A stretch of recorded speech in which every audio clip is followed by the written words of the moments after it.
Phone पे होता ना चाहिए ये माइक लगाना। हाँ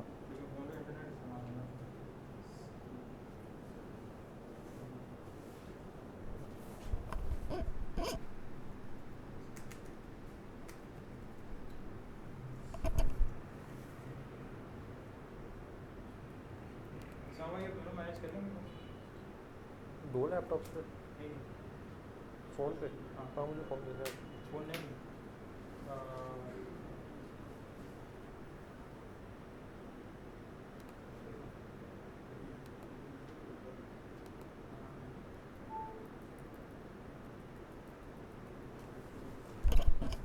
अस्सलामु अलैकुम।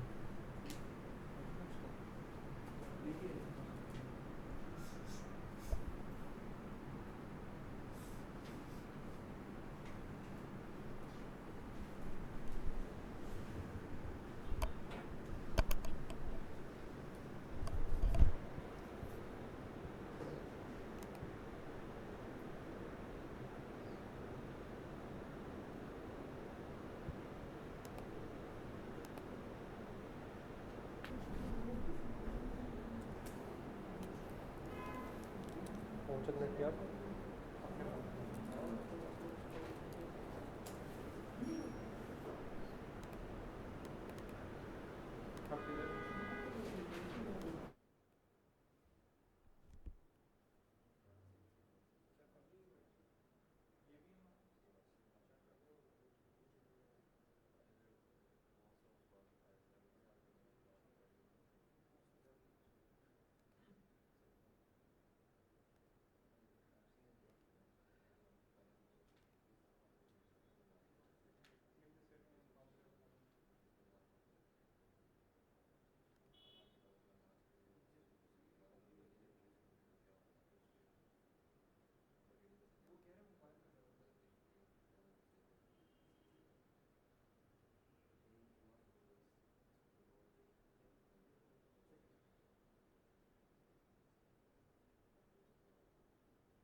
किस वास्ते में क्या बोलूं?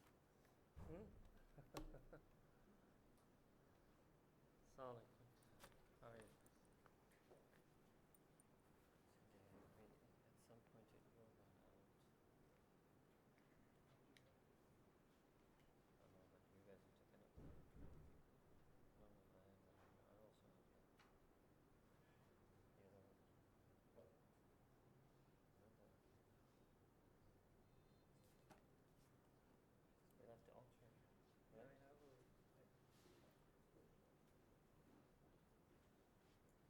I also have the non-Pakistani card.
That's too small for them to see, isn't it? Maybe we'll just make it one page instead of two.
कौन सा सफ़ा खोला है तो गलत है तो इंस्ट्रक्शन आप दिखा रहे हैं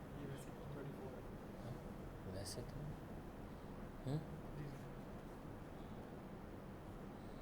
the loves vese should not be in your vocabulary.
Bismillah.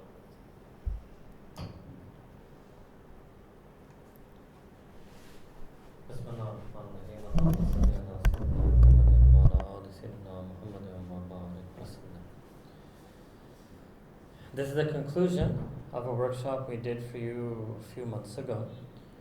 Just in case somebody is here today who wasn't there then, this is a letter written by Imām al-Ghazali rahimahullah ta'ala in response to a letter written by one of his students. That student was an alim of deen, was a young man who had recently graduated from studying tafsir, hadith, fiqh, usul, and in that time that would have included logic and philosophy and astronomy and mathematics, which was considered the rational sciences of that time, as well as history and literature, which were basically the humanities and liberal arts of that time. Alright, in fact, if I want to strictly say, it would have been history, literature, philosophy, rhetoric, and humanities and liberal arts, and logic, mathematics, and astronomy. That would have been the sciences of that time. Now, when that person graduated from all of these studies, he had also accepted Imām al-Ghazali as a Shaykh. Now, what that means is what's going to come right now, where we resume the letter. Shaykh means he had taken Imām al-Ghazali as his guide, and instructor, and tutor, and coach on his journey to become closer to Allah subhanahu wa ta'ala, on how now to practice what a person has learned, how to have taqwa and haya in a person's heart. Now, having taken Imām al-Ghazali as a Shaykh, so then he wrote him a letter. That, dear Shaykh, these are some questions that I have, and I need some advice from you, and I need some dua for you, and I need to know what am I supposed to do. So in the first part of the text that was covered up till now, those of you who were here, you might recall that Imām al-Ghazali first advised him that given that you have studied so much of the deen, then the first question is that why do you even need an advice from me? Sufficient advice is in the Quran and the Hadith that you studied. Second, then he told him that, okay, but I will highlight some particular Hadith for you that you should make them the focus of your journey in practice. Alright, and those Hadith focused on the importance of amal and a'mal. That to know alone is not sufficient, but a person must know, and then a person must practice and live and become the embodiment of that knowledge. And Imām Ghazali spent several pages on this and explaining to his student the importance of amal. Then, within the realm of amal, the first thing that Imām Ghazali pointed was the virtue of ibadah, and particularly the extra optional night prayer known as tahajjud, qiyamul layl, salatul layl, and then a few pages were spent on that. Alright? Then, after having advised him from the hadith of the Prophet ﷺ, then Imām Ghazali related a story, and that is the end which you can see here of Shaykh al-Balkhi and Hatim al-Asam. And this was basically again a sheikh and a student, and one day the student went to a sheikh and said that, oh sheikh, after spending so many years in your company, I learned 8, principally speaking, I learned 8 useful lessons. And the sheikh said, okay, tell me what they are. And then the student then enumerated all of those 8 lessons, and each one he took a verse from Quran, and then he explained how spending time with the sheikh and actually trying and making effort on this path to practice deen enabled him to understand that verse and apply that verse in his whole life. And then that is the last thing up to where we reached today, was the discussion of those 8 lessons. Now Imām Ghazali continues further. So ayyuhal walad, so this is the way Imām Ghazali always refers to his student here. Walad in Arabic, when it's used for somebody who is not your biological son, is what we would call in English terms of endearment. It would be like you would say in Urdu, "E mere putter," or in English they have translated sometimes as "my dear beloved son." No doubt, it is also used as a term of endearment for the biological son, but you can understand if alim or sheikh calls a student "my son," and the person is not their son, so it's a very emotionally intense way to address somebody, to say that you are so dear to me and so close to me and so honored to me as my own son. Alright? Jisko Urdu mein kehte hain ruhani beta. Alright? So ayyuhal walad, oh my dear and beloved son. You have understood from these 2 incidents and stories that he had mentioned that you don't need any additional learning. Literally the Arabic is la tahtaju ila takthir al-ilm. You don't need to increase your knowledge. You know enough now. Having studied for so many years, it's all again about practice. Alright? And then he says, and now what you have to do, and he explains to them again, I will say a little bit there too. Ma yajibu ala saliki sabil al haq. I will now explain to you and make clear that which is incumbent on the salik on sabil al haq. So salik means a person who is a traveler. Another word for this in Arabic, the noun for this is suluk, and salik is the active participle, the subject. Suluk means a path. Salik is the traveler on that path. So it means the path of practice, the path of amal, the path of ikhlas, the path of sincerity, the path of mahabba, the path of love for Allah subhanahu wa ta'ala, the path of ubudiyya, the path of submission and servitude to Allah subhanahu wa ta'ala. So what does a person needs? So those of you who were here last time, you may remember that every now and then we change the translation because the translator was not a Muslim. And so sometimes, although his Arabic was excellent, but he may not be able to understand the context of certain terms. So the most telling example I'd given of you that last time was if you see here the English word master. So it's a principle of translation that if ever you use a word in English for a word in Arabic, you cannot use the same word in English for a different word in Arabic. Word in Arabic, Malik, like Malik Yawmiddin. Word in English as a translation of Malik is master. Once you use the word master as a translation for Malik, you cannot use the word master as translation for another word. So listen to the Arabic and you will understand the word. اعلم أنه ينبغي للسالك شيخ مرشد مربٍ. Alright? So Shaykh, Murshid and Murabbi. These were actually Arabic words. None of these words means master. Shaykh, for present audience, there's no need to even translate that. Shaykh means Shaykh. I've already explained to you, instructor, tutor, guide, coach on the spiritual path. Murshid comes from Rushd and Irshad. Murshid would be guide, and he's translated that as guide, if I remember correctly. Yes. Murabbi is more than just instructor. Murabbi is the person who does your tarbiyah. So he's saying that if a person wants to pursue this path to become close to Allah subhanahu wa ta'ala, they need a shaykh. They need a person who is a shaykh slash murshid slash murabbi. Why? So that person can take out all the negative aspects and negative character traits in that salik by means of his tarbiyah. Okay? So instruction again here is tarbiyah.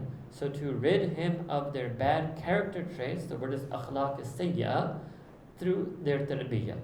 And in their place, to inculcate in that salik and student the akhlaq hasana, the noble and virtuous attributes. And very interestingly, this is a concept that goes back to the philosophers. And basically Socrates and Plato and Aristotle, this is what they would talk about, virtue. And the concept of the virtuous guide. And the concept of the guide bringing the student to virtue. Now they were living in a time they didn't have access to deen. They didn't have wahi, they didn't have nubuwah. So they were going to do that through philosophy. Right?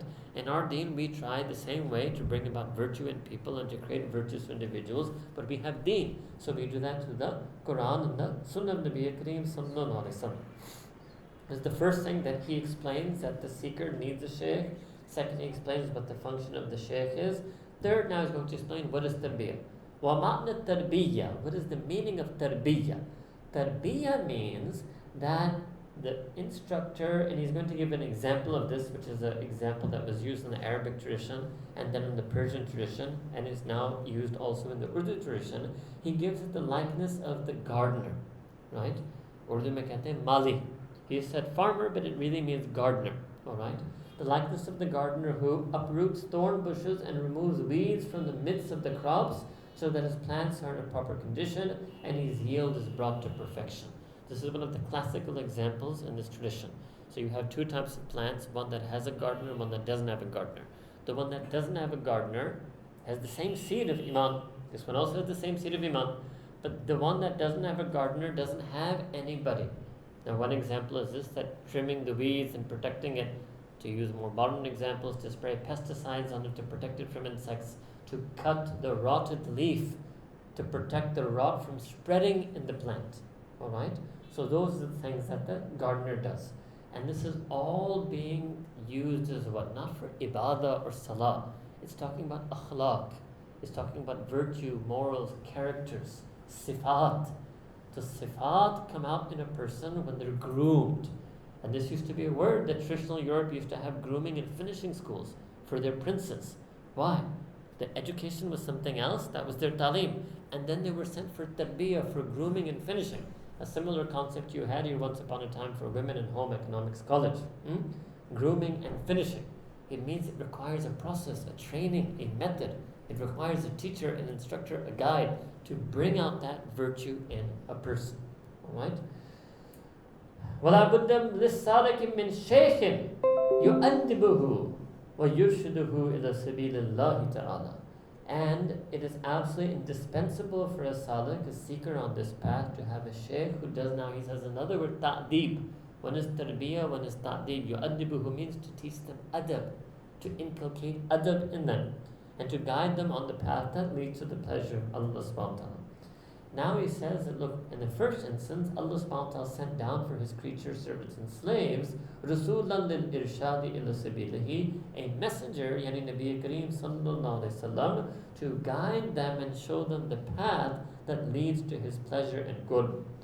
Then, after Sayyidina Rasulullah sallallahu alayhi wasallam passed away from this world, and see the Arabic word is irtahala, and if you have better Urdu, it's from rihlat, right? And so that this was an adab in the Arabic tradition not to use the word maut. It doesn't mean that they deny. Obviously, Nabi Kareem Sallallahu died. Every human being dies. But the more polite expression, like in Urdu sometimes they say, "Wo dunya se tashrif lege," right? That's actually Urdu trying to capture the original adab from the Arabic tradition. They would use the word rehla, that he departed from this world.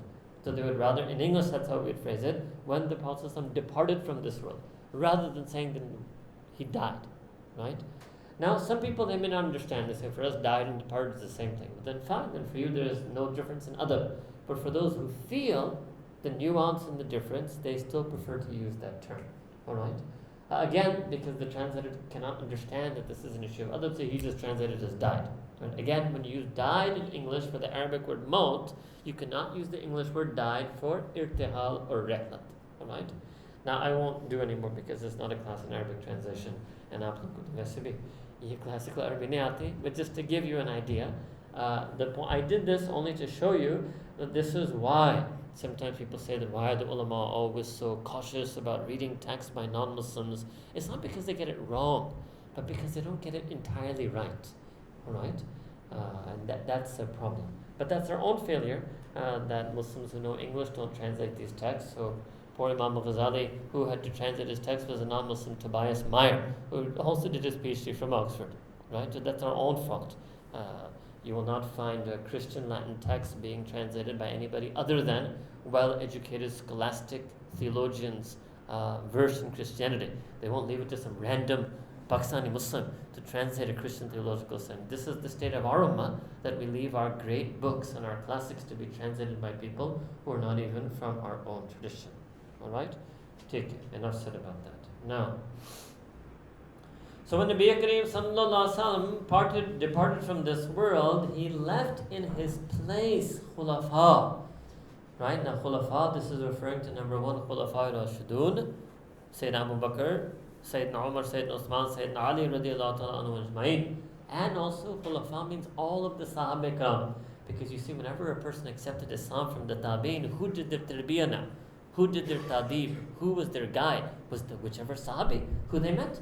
So the Sahaba were the ones who taught and trained them akhlaq. The Sahaba are the ones who taught the Tabi'in how to practice on deen.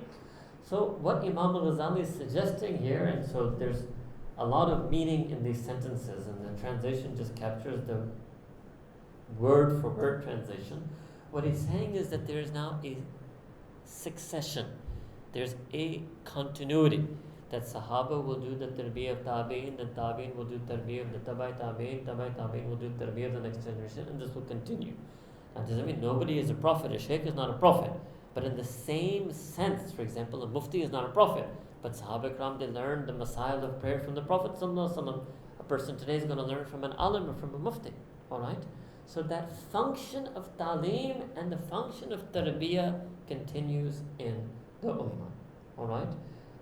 So now, then Imam Ghazali is going to, وَشَرْطُ الشَّيْخِ, that what is the condition and criteria a shaykh who is actually capable of doing islah, or who is capable of doing tarbiyah and acting in niyabat for Nabi Kareem. He is not a prophet, but Sahaba Ikram, they learned the Masail of prayer from the Prophet. Number one is that the person must have knowledge of deen. Because if you don't know the map, the person today is going to learn from an alim, somebody on the map. Alright? So the Quran and Sunnah are the map. Just like sometimes when you drive these fancier cars, there's a navigation system. That the navigation system is what? It isn't, the map already exists, but that is some computerized voice guiding you along the map. If the map is not downloaded into that navigation system, it can never guide you. Alright? So the shaykh has to be an alim of the Quran and Sunnah. If he doesn't know the map, how can he guide you on the map? So that's the first condition. However, then Imam Ghazali makes it clear, generally, and also specifically to a student, because the student is also an alim, is also shaykh then. So he makes it clear to him that, however, not every single person, وَلَكِنْ مَا كُلُّ عَالِمًا يَصْلُهُ لِلْخِلَافَةِ. Not every single alim is worthy of being the representative of the Prophet, Sahaba, Tabi'in, Tabi'in in this succession of tarbiyah. So then he says that, okay, so now I will clearly explain to you several more signs and characteristics, al-sabil al-jamal, generally speaking, alright? Generally speaking, so that not any and everyone can lay claim to them being a guide, alright? So this is, this is one of the duties and roles and functions of the ulama. That the ulama have to explain to us, right? Like you have ulama will tell you which are the truly valid Islamic banks and which aren't. So that we have to look to the guidance of ulama, and they will tell us what are the valid criteria for a person being a shaykh and a guide on the spiritual path. So number one was alim. Number two, man yu'ridu an hubbid dunya wa hubbil jah. Number one, that they should be averse to materialistic love. They cannot be a worldly person. They cannot be a person who's in love with the dunya, infatuated with the dunya. Because then how can they guide you when they're not guided yet themselves? They're supposed to guide you away from love of dunya and towards love of Allah Ta'ala, away from love of dunya towards love of akhirah. If themselves they're stuck in love for dunya, then how can they guide you out of it? Number three, hubbil jah. Hubbil jah means love for fame, reputation, honor, right? Acclamation, right? So they can't be a person like that, because then there's a danger that actually they're just guiding you because they want to become more famous, all right? So three things so far. Number four, وَكَانَ كَتَابَ لِشَخْصٍ بَصِيرٍ تَسَلْسَلُ مُتَابِعَةُ إِلَى سَيِّدِ الْمُرْسَلِينَ.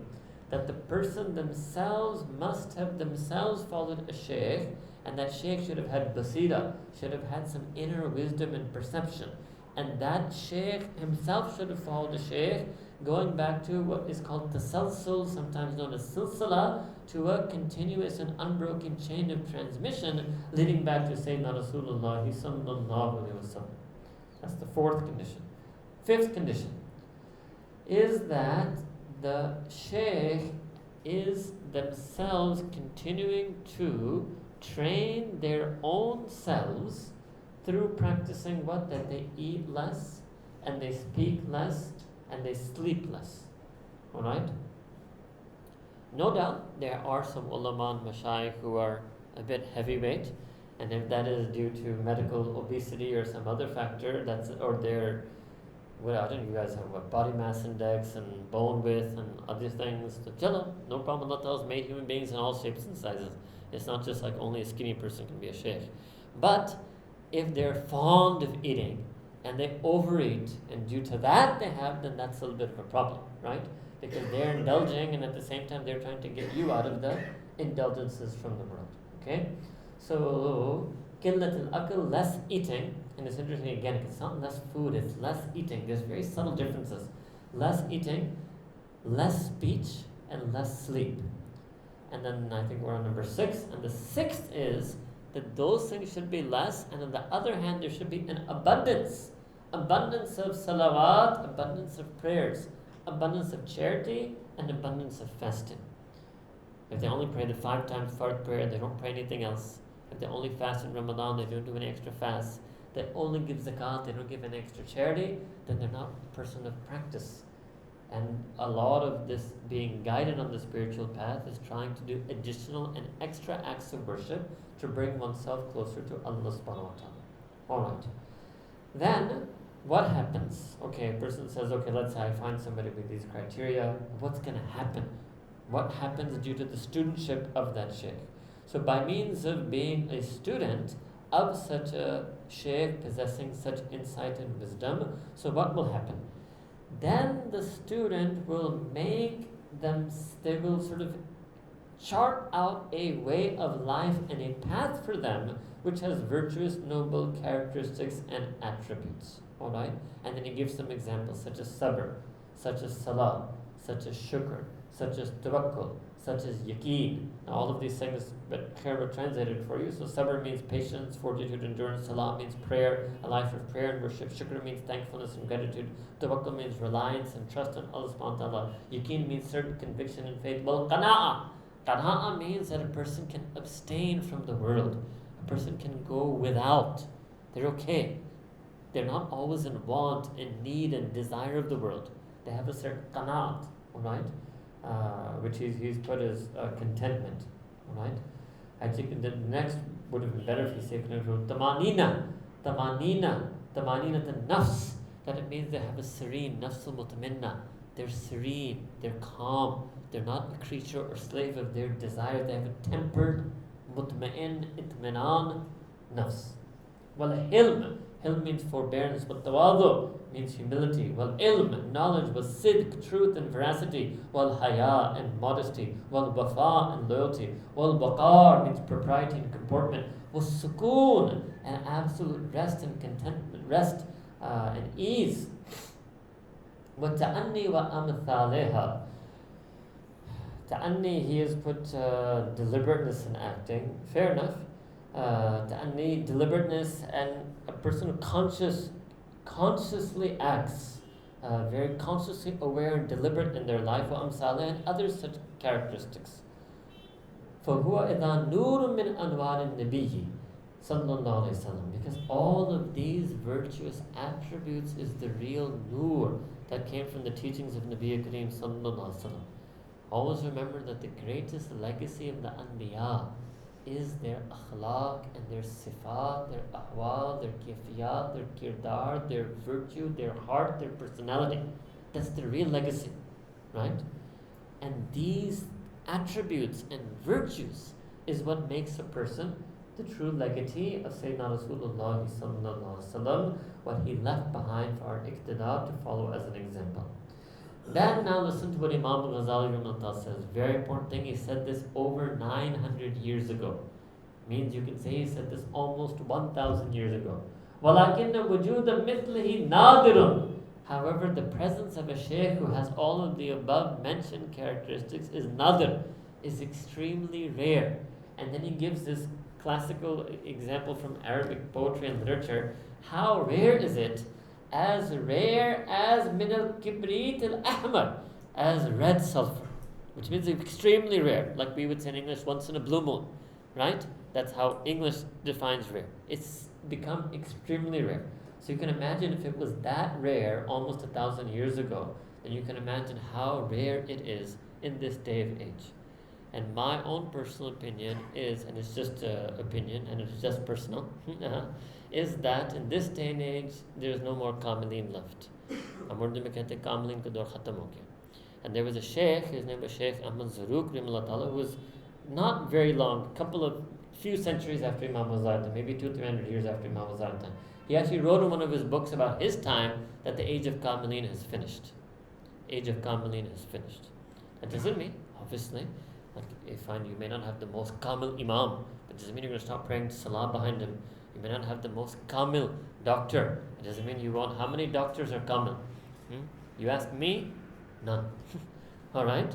You ask them? They'll say few. How many professors are Kamil? So this is just the age that we live in, right? This is an age that we live in.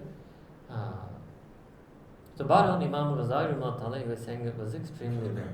Alright?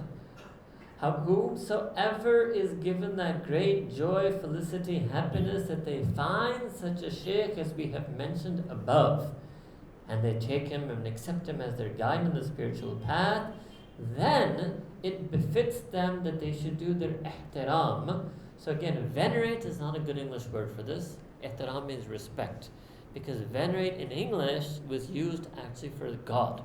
That veneration is for God and respect is what's given to man. Alright? So the Arabic is أَن يَحْتَرِمَهُ ظَاهِرًا وَبَاطِنًا, that they should respect that shaykh outwardly and inwardly. Now we're going to come to a very interesting aspect of the text. I'm going to read it for you, and when I read it for you, it's going to disturb you. I'm going to read it for you, it's going to disturb you. And then I'm going to explain it to you, and then you will realize why these texts need to be taught, because if you just read them yourself, you might understand the meaning due to our own cultural, social context that will be disturbing to you, when that's actually not the meaning that was intended. So let's watch and see if this will take place. Alright? So let me read. So you should do their ihtiram zahiran wa batina, outwardly and inwardly. Amma ihtiramul zahir, as far as the outward respect you should show them, so listen to what Imam al-Ghazali will say. Number one, huwa Allah yujadilahu. Number one, so let me read the English first, because the English translation will even make you more disturbed. Number one, that he should not contend with him, nor engage in argument with him over anything, even if he's aware of an error of their shaykh. The first target. Number two, the student should not lay down the musalla, the prayer carpet, down in front of their shaykh, except at the time of carrying out the formal salah. And when the shaykh is finished, he should remove it. Number three, the student should not increase the number of nawafil, optional prayers, that he prays in the presence of the shaykh. Number four, he should do whatever task is, now look at the difference in English, whatever task is commanded by the master versus whatever task is instructed by the shaykh, as he can manage and is capable. Four things. Now a modern 21st century Muslim, when they read this, they think this is servile obedience, and this is slavehood, and this is making us a closed-minded, blind follower and slave of the shaykh. And ye wo peer prastiye jiske hum hamesha khilaf the or khilaf sun rahe. Right? And somebody will be like, okay, Imam Ghazali was fine up till now. I was always a little bit, skeptical of these things, but I got him. Now he's showing his true colors, right? This is all that is about. It always ends up coming on this mere blind following, servile behavior towards the shaykh. Now I will do the paragraph for you again and explain each thing to you one on one. First, now you have to go back to the Arabic. Number one, Allah yujadilahu. He should not engage in what in Arabic is called mujadala. Jidal, mujadala. Mujadala means argumentation and disputation in a confrontational manner. It doesn't mean mashwara. It doesn't mean calling somebody's attention to something. It doesn't mean politely, gently, with wisdom, pointing out a mistake. It doesn't mean trying to solve that mistake. Mujadala has a very meaning. And especially Imam Ghazali at this time, because mujadala was actually a subject taught in the madrasa, which his student would have learned, ilmul mujadala, and it means, in fancy English we call it the knowledge of dialectical debating. It's hardcore stuff. It's what lawyers do to each other in the courtroom. That's the best modern day example I can give you. Alright? So he should not engage in mujadala with the shaykh. Okay, disputation, argumentation, right? With confrontation. Second, وَلَا يَشْتَغِلُ بِالْإِحْتِجَاجِ مَعَهُ. Right? Better, you can say ihtijaj. Some of you actually probably have your better Urdu has these bigger Arabic words in it. Ihtijaj is also a very strong word. Ihtijaj is what people go, they bring containers when they want to do that. So when they want to do it, it's a serious thing. Alright? So he's saying don't do mujala and don't do ihtijaj with the shaykh. And that's actually how people are with every professor in the world. When I was a professor, yes, so not, there were students who asked me questions. There were students who challenged me. There may be students who critiqued even the way I taught the course or the way I conducted the exam. But there's no way they're going to come at me with ihtijaj and they're going to come at mujadala, because they know that's not accepted. That's not an accepted way of interacting and interrelating with somebody who's your instructor or your teacher or your elder or your parent. Alright? So now you have to think, just the same way the Shaykh is calling his son walad, so the Shaykh jistana student is a Ruhani beta, Shaykh is a Ruhani bap. Alright? So all he's saying is that ihtiram, respect, means that you won't do ihtijaj and you won't do mujadala. So then we would put this in English, then if you have to, and sometimes another thing I have from time to time tell people in translation is English is a poor language and Arabic is a rich language. Like the dollar is a rich currency. Don't be offended, but rupee is a poor currency. So when you give $1, you get 100 rupees.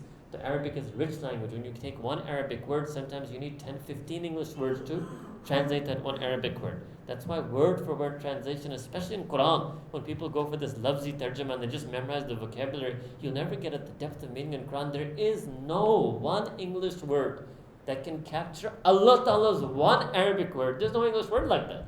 English is weak. There's no 1 rupee that's equal to $1. You always need 100 rupees to equal $1.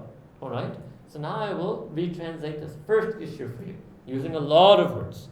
As far as the outward manner and form and of respecting the Shaykh, it consists of that the student should never engage in any way, shape, or form in disputation, confrontation, and again, now your Urdu is good enough. Mujadala, ihtijaj. Alright? Disputation, confrontation, dialectical, oppositional argument, debating, consternation, opposition, etc. with the Shaykh. Alright. That's the first thing. Second, when he said this last thing, وَإِنْ أَلِمَ خَطَأُهُ, even if he knows about him being in error, what he meant simply here was that when you know the Shaykh is in error, you have to adopt a different procedure. What happens is sometimes if they find somebody is in error, people in jazba, they go straight to ihtijaj and mujadala. So elsewhere in Imam al-Ghazali in his other works and other classical works of this tradition, it is clearly mentioned and outlined what you're supposed to do when you find the Shaykh to be in error. Number one, you can never follow the Shaykh in their error. So if the Shaykh, alim, ustaz is doing something against Sharia, you can never follow them in that mistake. Number two, even though they may be your Shaykh, if they make a mistake, the mistake is a mistake. You cannot justify it and say, well, no, coming from him, it must be according to Sharia. Because the Shaykh is not the miyad of Sharia. Sharia determines the miyad of the Shaykh. Alright? Number three, with adab, not with mujadala and ihtijaj, with adab and hikmah, you have to try to be a means to do islah to correct that mistake. Alright? And fourth, if that doesn't, or third or fourth, whatever number, if that doesn't happen, if the mistake can't be corrected, then the ulama have actually written another detailed process. They say that if it is from one of the lesser sins, which is called saghair, then in that, no Shaykh is absolutely pure like a prophet. Koi wali masoom nahi hai, right? So if it is one of the lesser sins and your efforts to correct that mistake aren't successful, then you keep making dua for the Shaykh and you keep trying. However, if the sin is not from the saghair but is from the kaba'ir, is from one of the major sins, right? Then there are two positions. One position is that you must leave the Shaykh instantly. Second position is that even if it is from the kaba'ir, you must keep trying to correct it and make dua. But then if you find out there is persistence, what the Arabic word used, istimrar, some of your Urdu is better, you would know that word also. If there's istimrar on that, if there's persistence on the kaba'ir, then you must leave the Shaykh. So some say at the first instance of kaba'ir, some say on the basis of the persistence of the kaba'ir. Alright? But even in that, you will never do mujadala and you will never do ihtijaj. Alright? So this is the adab. This is the context in which Imam al-Ghazali was talking. Right? He is writing at a time and from a tradition, and within that tradition and two members of the tradition. So that explains the first thing. Second, he said that you should not place down your prayer carpet. What does this mean? Actually, now this is something that doesn't happen anymore, even in the living tradition. But what happens sometimes is that, let's say you go to visit the Shaykh, and the Shaykh is sitting in his whatever office or in his room where he meets people, and you show up and you take the musalla and you lay it out in front of him. this was viewed as suggesting that, okay, Shaykh, it's time to do ibadah now. So, stop the class, stop the dars, stop the majlis, stop the mehfil, stop the bayan.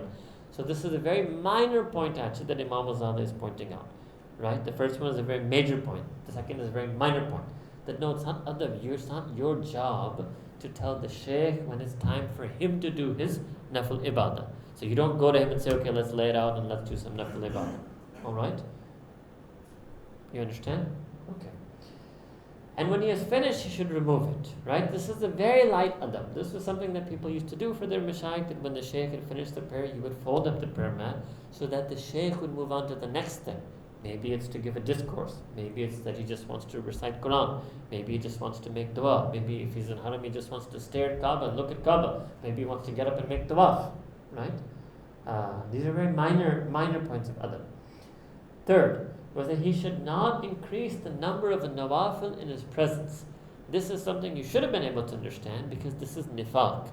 That, okay, I normally don't pray these prayers, but if the Shaykh is there, I'll start praying these prayers. So I happen to go with Shaykh to the masjid for Maghrib. Me, I never actually pray awabin because I'm praying next to Shaykh, so how can I just pray two sunnahs and walk out? I'm going to pray nafil and pray awabin. So this is nifaq. You cannot increase the optional prayers. So maybe the better times would be due to his presence or only in his presence. Right? That's not a reason. A second, but that's actually not the meaning he intends. What he is saying is that when you come to visit the Shaykh, you've taken time from him, you have to benefit from him, and you pray your nafil prayers in your own time. I'll give you an example. If somebody takes an appointment from me, that I want to meet you, I say, okay, let's go to the office. And he puts his musalla down, he starts praying nafil salah. I mean, that's a wonderful thing, but you don't take time from me and do that in the meeting time. You don't do that in my presence, right? You talk up and So this is what sometimes apparently, har zamane mein shagirdon ka ajeeb aur ghareeb harkatein hote hain. So apparently 900 years ago, these guys had some harkats that they used to do. Right? So this was apparently one of their harkats, that they would sometimes show up and take time and in the presence of the Shaykh, instead of talking to him or doing whatever mashru they wanted, they would start praying nafil salah. Maybe they had some concept, who knows? So people come up with the most weirdest of things. Maybe they think, oh, Shaykh has barakah. If only I can pray 2 rakahs salah near to him, then my salah will become fine. So what I'll do is I'll take appointment from Shaykh, and when I go in the room, bas, I'll say Allahu Akbar. So Imam was always just saying that, no. I said, hey, not like that. Allahu Alam, what was going on? Alright? So these are 2-3 different meanings and understandings of this sentence. Next, okay, now this came. Okay.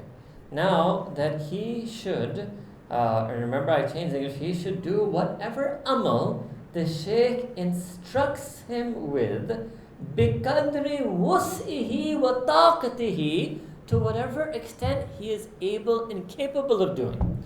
Now what does it mean? Because when you enter an instruction, it's not talking about the Shaykh commanding you to buy this car, sell this house, or it's not what happens in Pakistan, right? It's nothing to do, it's talking about the instructions on the path of tarbiyah. It's exactly the same as a professor. If you walk into my class, you have to follow my instructions. If I say read this book, you're going to read that book. I say write this essay, you're going to write this essay. I say show up for the midterm, you're going to show up for the midterm. Because this is what it means to register for my class. You entered into an instructional and a learning relationship with me. And you're taking me as your guide on that knowledge, and the instruction necessitates and requires that you follow my instructions. If you say, no, Professor, I'm not going to read the books on the syllabus, nor am I going to take the midterm exam, nor am I going to write the final paper, I say, fine, you can take the F right now. You don't have to even wait. We don't have to even wait for any formalities. You can take it right now and go. But in a more serious way, what's the point? Then there's no relationship then. You're defying the instructor, so there's no instruction won't take place. So what he's saying, the Shaykh tells you, for example, up till now, especially the Shaykh told his student many things. You need to pray tahajjud, you want to get closer to Allah Ta'ala. You need to get these attributes that you just mentioned, sabr, shukr. Student says, I don't want to do it. He says, no, you have to do these things. Yes, you have to do them بِقَدْرِ وُسِّهِ وَطَاقَتِهِ, to whatever extent you're able. You have wus'ah, to whatever extent you have means, and to whatever extent you're strong enough to do it. So if Shaykh tells you, okay, you need to fast 2 extra fasts a week, and you don't have the taqat to do it, you have to go back and tell the Shaykh, it's not in my taqat. If Shaykh says, oh, so you should try to give a lot of charity, you say, it's not in my wus'at. So بِقَدْرِ وُسْئِهِ وَطَاقَتِهِ. So follow now I give you the full translation, right? You must follow the instructions of the Shaykh, provided that there's nothing in those instructions that against the Quran and Sunnah and Sharia, and provided that those instructions are part of your tarbiyah and tazkiyah, not about your dunya to buy the white car as opposed to the blue car, alright? And you must follow those instructions to whatever extent you're able and capable of doing so in your wusa and in your taqat, alright? Now, after I've explained these three things to you, it's not a shocking thing. It's actually just a professor, guide, instructor laying down how this relationship will be beneficial. Alright? Okay. As far as inward, now, again, second shock, but maybe now you will be a bit somewhat vaccinated towards this second shock. Alright?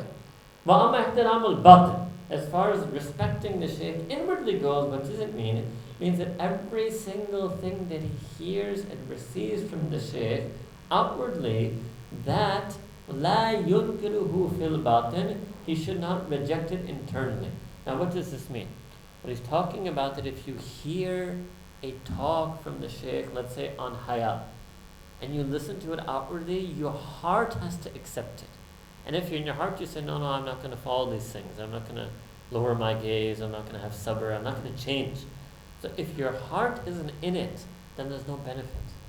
There's no benefit. You have to, yes, listen outwardly, but with your inner ear, with the ear of your heart. Alright? And they shouldn't deny it, la fi'lan wa la qawlan. It means neither should they act contrary to the instructions. Instructions are you must pray Fajr, he doesn't pray Fajr. You cannot act contrary to the instructions, nor can you profess something contrary to the instruction set. Again, the instruction set is the teachings of tazkiyah and tarbiyah and ta'deeb according to our deen. Alright? Otherwise, the person will be attributed with nifaq. Okay, nifaq means hypocrisy. That outwardly he appears and sits in front of the Shaykh like he's a student, really wants to change, but actually practically he doesn't make any change in his life. Alright? That is something that a person shouldn't do.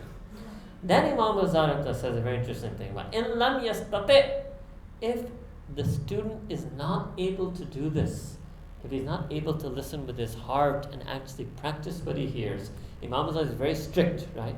We're not that strict in the 21st century, but you're talking about almost 1,000 years ago. He says, okay, he should leave.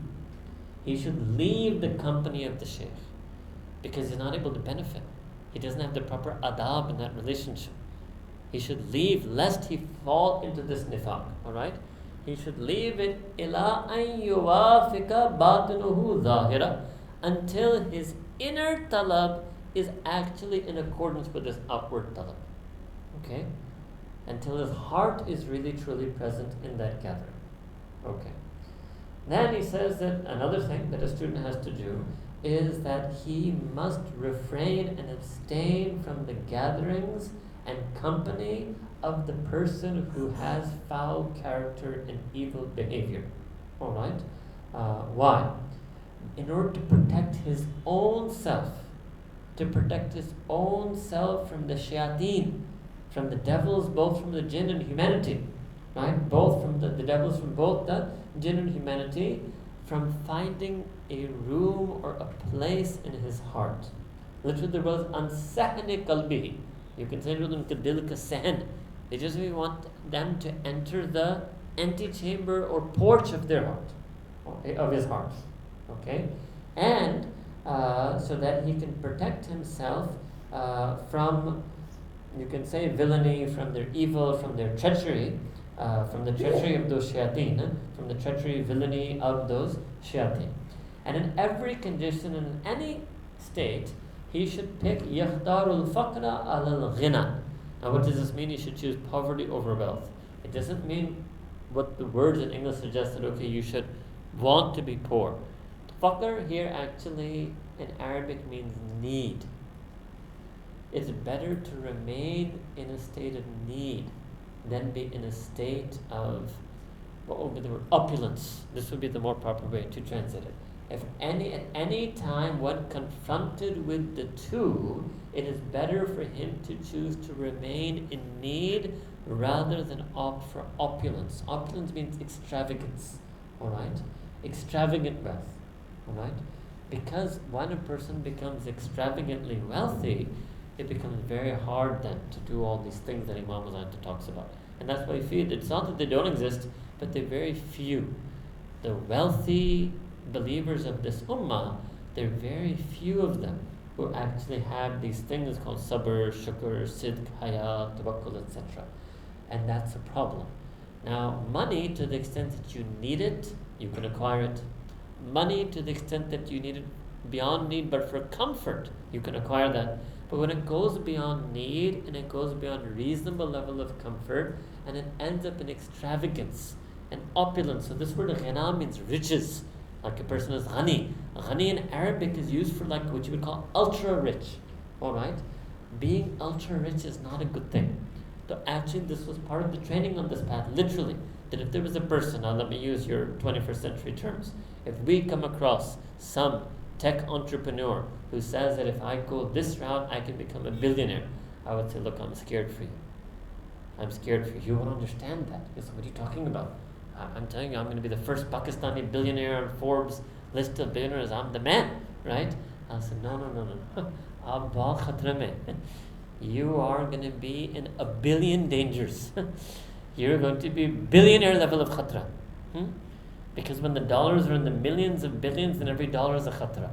When the dollar is in the thousands, then everyone is in a khatra. Then being in the thousands just itself could be a khatra. Alright?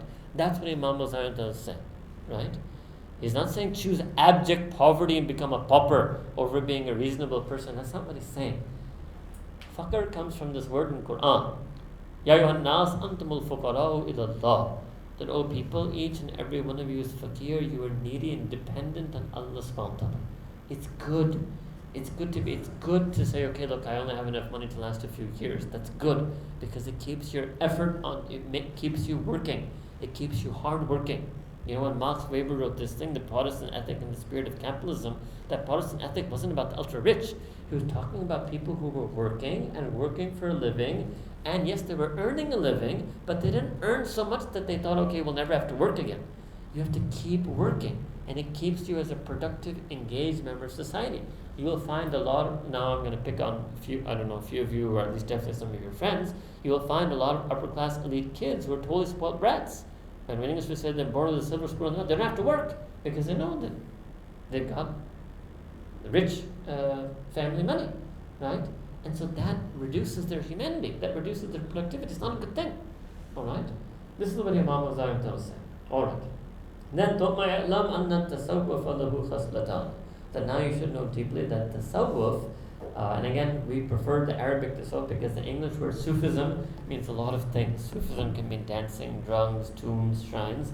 Tasawwuf means when Imam al-Ghazali talks about sabr, taqwa, shukr, haya, etc. Alright? It says ultimately, and you'll basically see how he's going to define tasawwuf itself will tell you that you don't want to, the word Sufism isn't used for these two things. He's going to define what is tasawwuf. Number one, al-istiqamatu ma'allahi ta'ala. Istiqamah. Now this is actually wrong. Istiqamah is not called correctness, right? Istiqamah means Abu Lahab, Abu Jahl, hateful people. But he would go and meet them so nicely, invite them to come to Imam, as if like they're nice people. He would treat them as if they were virtuous, nice people. That's how he created sukoon. That's how he was a person of sukoon. Now you understand? Alright, this is what Imam said. This particular paragraph Imam says one word. It's a very in English it's a very dense language. There's a lot of meaning in a few words, let's just put it that way. And it is hard. We have to give him full credit. It's very hard to translate passages like this, Arabic constructs like this. Alright? Condition, Malam yukhalafu shar.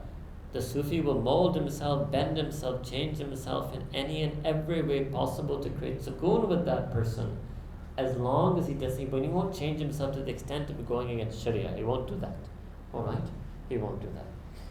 Okay, now he says next he addresses the student. So clearly the student must have asked him what is a shaykh, he must have asked him what is tasawwuf, and then he must have asked him next, ثُمَّ إِنَّكَ سَأَلْتَنِي عَنِ الْعُبُودِيَّةِ. Then you ask me, what does it mean, ubudiyya? To become the abd of Allah subhanahu wa ta'ala, slave with servant into Allah subhanahu wa ta'ala. So Imam says, know that these are, ubudiyya is three things. Number one is that you must, in the Arabic is muhafazatun, that you must be muhafiz, you must be the guardian and watchman over yourself, that you steadfastly adhere to the Sharia. Second is to be pleased with the decree of Allah subhanahu wa ta'ala and destiny and the distribution of Allah subhanahu wa ta'ala. And third, to leave the pleasures of your nafs in order to seek out the pleasure of Allah subhanahu wa ta'ala. Three aspects to what is ubudiyyah. Then he says, you ask me what is tawakkul. He says tawakkul is that you should make absolutely firm and certain your conviction and belief that in every single thing that Allah subhanahu wa ta'ala has promised. In other words, that you should believe that whatever Allah subhanahu wa ta'ala has destined for you, it will reach you and it will happen absolutely. And whatever you and even if the whole world would strive to keep it from you, and that which Allah subhanahu wa ta'ala has not destined decreed for you, it will never ever come to you, even if the whole world tried to bring it to you. Alright? So if there's some khair Allah ta'ala wants you to have, all the power in the world can't keep that khair from you. And if there's some shar Allah ta'ala wants to save you from, all the power in the world can't afflict you with that shar. So you don't have to be scared of people. You don't have to worry about people. You know, if I make dua to Allah Ta'ala wants to save me from that evil, that shar, there's no force in the world that can make that shar happen to me. Alright? That is called tawakkul on Allah subhanahu wa ta'ala. Next page. وَسَأَلْتَنِي عَنِ الْإِخْلَاصِ. Then you ask me, what is sincerity? So know that sincerity is that all of your actions entirely are purely, exclusively done for the sake of Allah subhanahu wa ta'ala. Purely, exclusively for the sake of Allah subhanahu wa ta'ala. Number two, ikhlas is that your own spiritual heart should not find joy and happiness. The Arabic word would be rahat. It should not find delight and pleasure in the praises of people. So you don't want to be viewed as praiseworthy by people, right? Nor would your heart in any way be saddened if the people find faults in you or blame you, reprimand you, censure you. Then Imam al-Ghazali says, and know that Riya means to show off, display, ostentation. Riya is born from, literally means the Riya is born out of an overestimation of creation. It says Ta'zim al-Khalq, that you view makhluk to be azim. So what happens is that why do we want people to praise us? Because you've overvalued and overestimated the value of a human being praising you. And if you realize that this person's praising me is irrelevant, the question is Allah Ta'ala happy with me or not? Right? This person says, oh, you're a great guy. He's not going to be able to save me on the day of judgment. He doesn't have the keys to Jannah. He's not going to be the one doing my hisab. Him thinking me of a great guy is really actually, at the end of the day, no benefit to me. The question is, does Allah Ta'ala think I'm a good person? That's the real thing. Right? Okay, if somebody thinks I'm bad or somebody's upset with me, right? I'm not that I wronged somebody. I said it, but somebody's upset with me for a gila. So okay, fine. When this person's upset, I can try to make up with them, mollify them, pacify them. But the real problem for me is, what if Allah Ta'ala is a gila with me? What if Allah Ta'ala is upset with me? That should be a greater concern, a greater figure, a greater worry on my part. Alright? So then he mentions, what's the cure? Because a lot of us have this problem that we overvalue and overesteem and overestimate creation. So he says the cure for that is what? That you view every one of them as taht al-qudrati, as subservient and falling under the might and power of Allah subhanahu wa ta'ala. They're slaves, they're also weak. And they're under the power of the omnipotent being, Allahul Qadir. And when you view that, number one. Number two, that they have absolute no might or power or ability to grant you any ease or to afflict you with any hardship. So when you realize that, then you will become free of all of your insincerity, and all the other lack of ikhlas will go away, and then you will have true ikhlas. Alright? But as long as you view them as being people of the dhabil qudra wa irada, we wouldn't call it free will, that they're people of qudra and irada. It means they're people of power and they're people of determination. As long as you think of them like that, then you'll never be able to distance yourself entirely from Riya. Okay. Then he says, oh my beloved son, as far as for the rest of your questions and then the different matters that you asked me about, look, you have to go seek them in the longer works that I have penned down, and my different penned down longer works and compilations. Alright? For some of them. Some of them he says that if I was to write them down, it would be an offense. It means that there's something that you've asked me that I can't explain to you in writing. And he says that, look, what you should simply do is practice whatever knowledge you have already acquired, and then what you don't know, Allah Ta'ala will make it clear for you. Alright? And this is actually hadith of Nabi Kareem Sallallahu Alaihi Wasallam, that the person who does amal on their ilm, Allah Ta'ala gives them ilm of that which they didn't know. Alright? Okay. Then he continues and says, oh my beloved student, don't ask me today that which would be difficult for you, except with the tongue of your heart.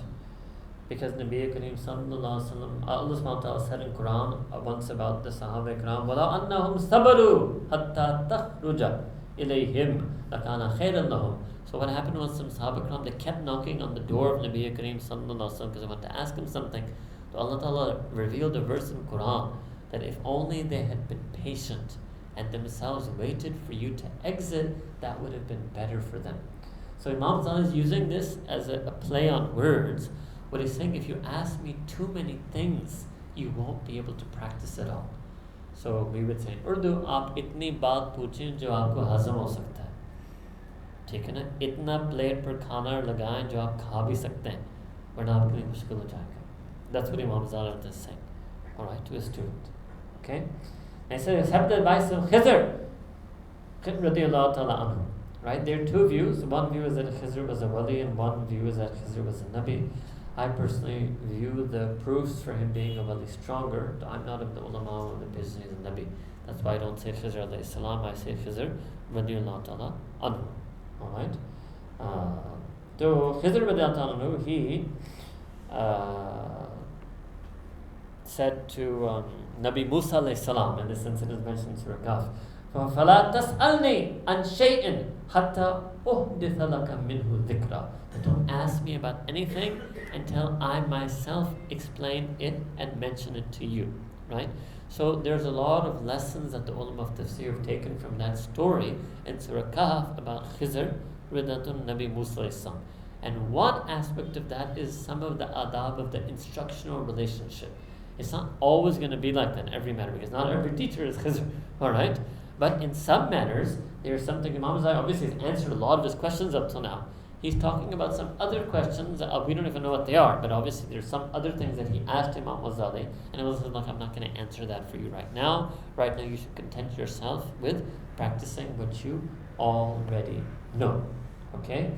And then he quotes another, سَأُرِيكُمْ آيَاتِي فَلَا تَسْتَعْجِلُونَ. Allah Ta'ala specifies about that, look, we will surely show you our signs, but you should not try to hasten us in that. You should not try to make us hurry up.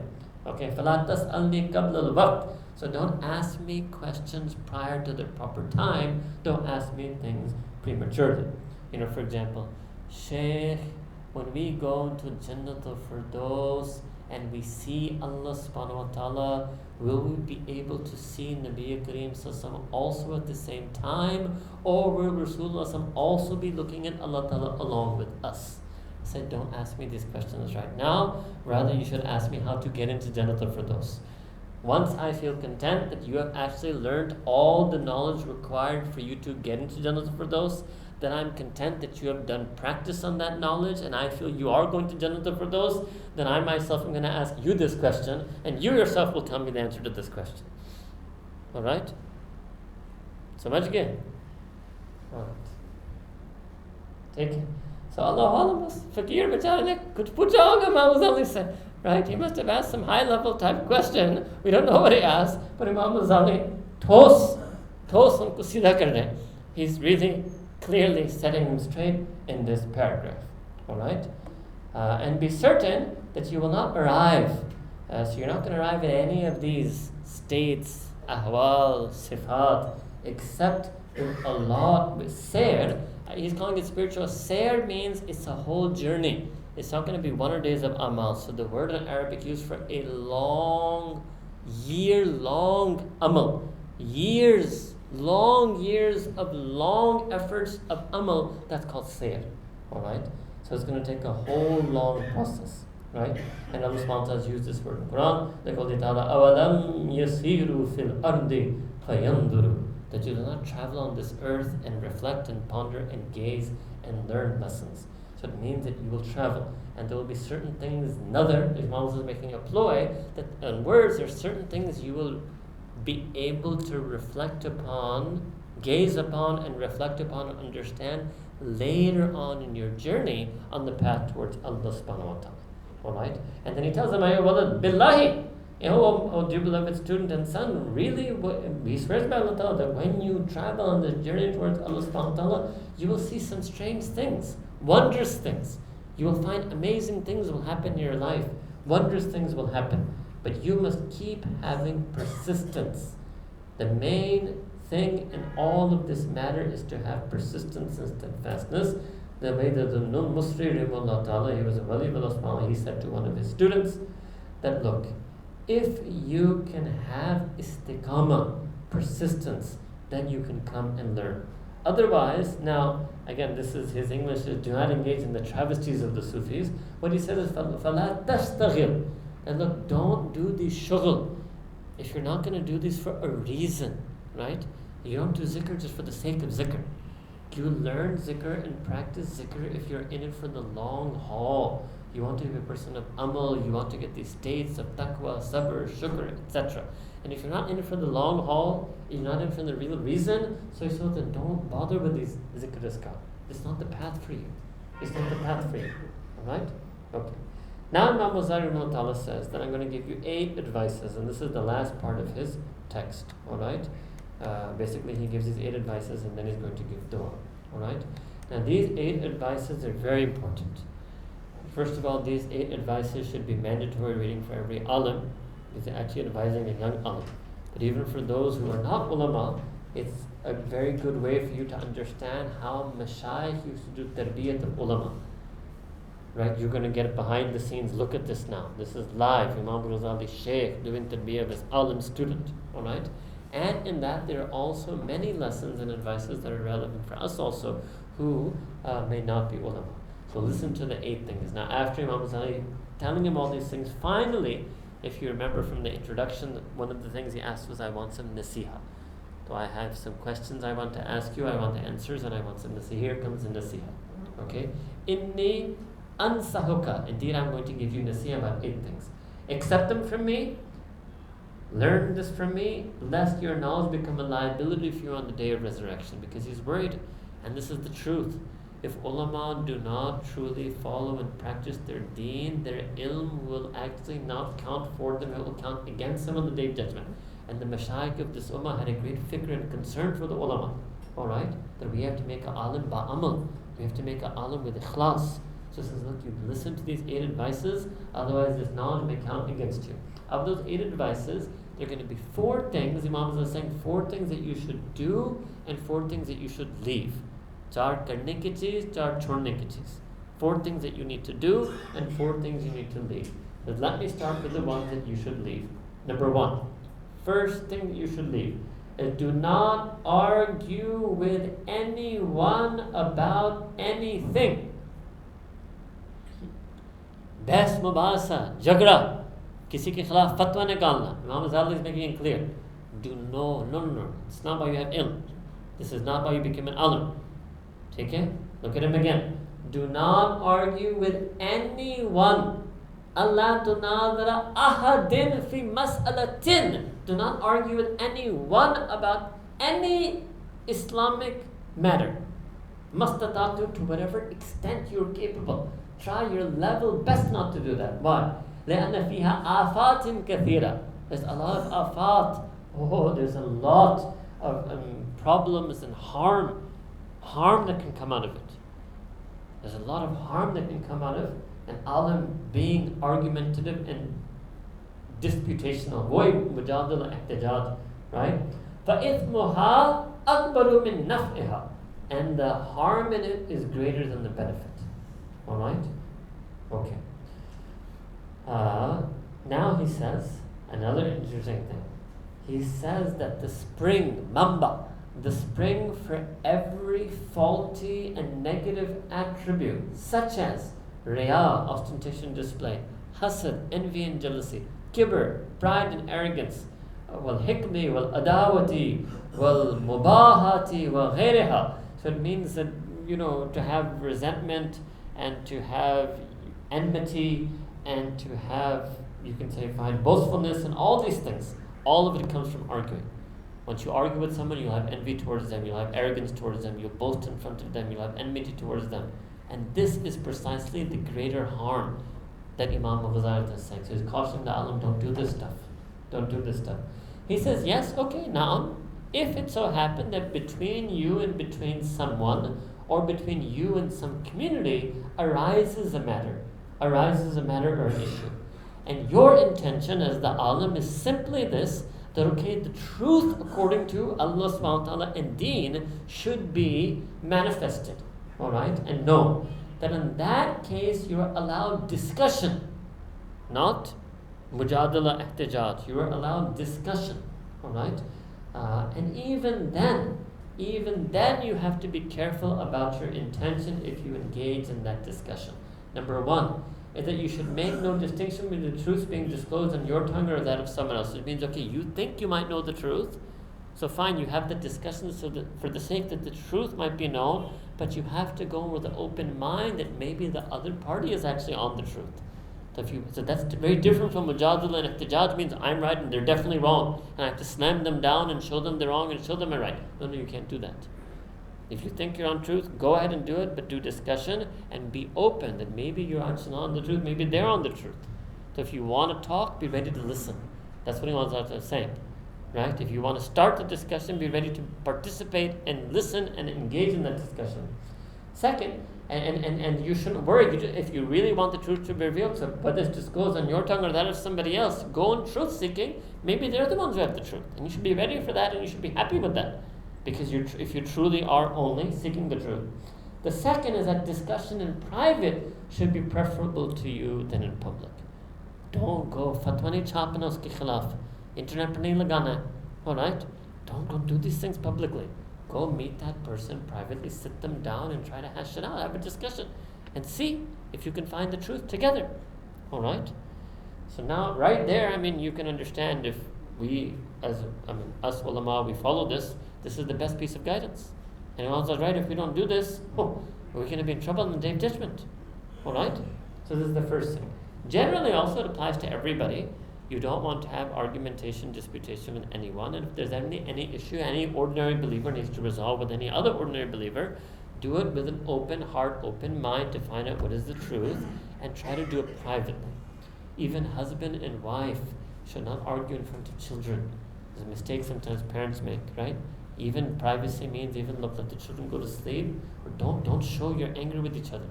Wait, go away when you're just alone. Husband and wife should never argue in front of the parents or in front of the in-laws. Husband should never say anything to his wife in front of the mother-in-law, her mother-in-law. No. Wait. You walked in, you saw something that is clearly wrong. Wait when you're alone with the wife and then talk to her about it. Wife saw something wrong with the husband, she should wait. Not in front of the children. Wait. Privately, as privately and calmly as possible. As calmly and as privately as possible. Alright? And when you say whatever you want to say, be ready that maybe there's another side. Maybe there's another explanation. Maybe it does not actually, things aren't what they appear to be. Alright? So these are the guidelines that Imam al-Ghazali has given. Second, he says something about this also. This is a long one. Listen, I will mention to you something useful at this juncture. Understand that questioning about difficulties is, as it were, showing the sickness of the heart to a doctor. And replying to it is an attempt to cure this sickness. Alright? So now he enters the second thing. Second thing is, okay, I'm not disputing with anybody. Somebody comes to me with a question. Right? Somebody says, okay, Maulana, I want to ask you this question. So it's fine. Right? He seems to be a truth seeker. He's asking me a question. He was on a quest for religious knowledge. So Imam Ghazali explains, what is this? He says, when somebody asks you a question about any, and again, about any difficulty, any matter, religious counseling, anything. So it's like showing to a doctor. So he says that, look, what's happened here is the person has an ignorance in them. So the sickness is ignorance. They themselves don't know the answer, right? And the cure is knowledge. And the doctor is the one who is knowledgeable, all right? So the problem is that the man of inadequate knowledge is not expert in nursing, nor will the wholly knowledgeable man treat every patient. Two things. If there's a person who's not a properly qualified alim, that he's not qualified enough to always cure the ignorant of their ignorance, right? Ignorance here in English is normally negative. He's not using it in a negative way. He's just saying the person doesn't have knowledge. And second, very important, nor will the wholly knowledgeable man treat every patient. Even if you are a zabardast alim, you can't think you can solve everybody's problems. You can't answer everybody's questions. It's not going to work that way either.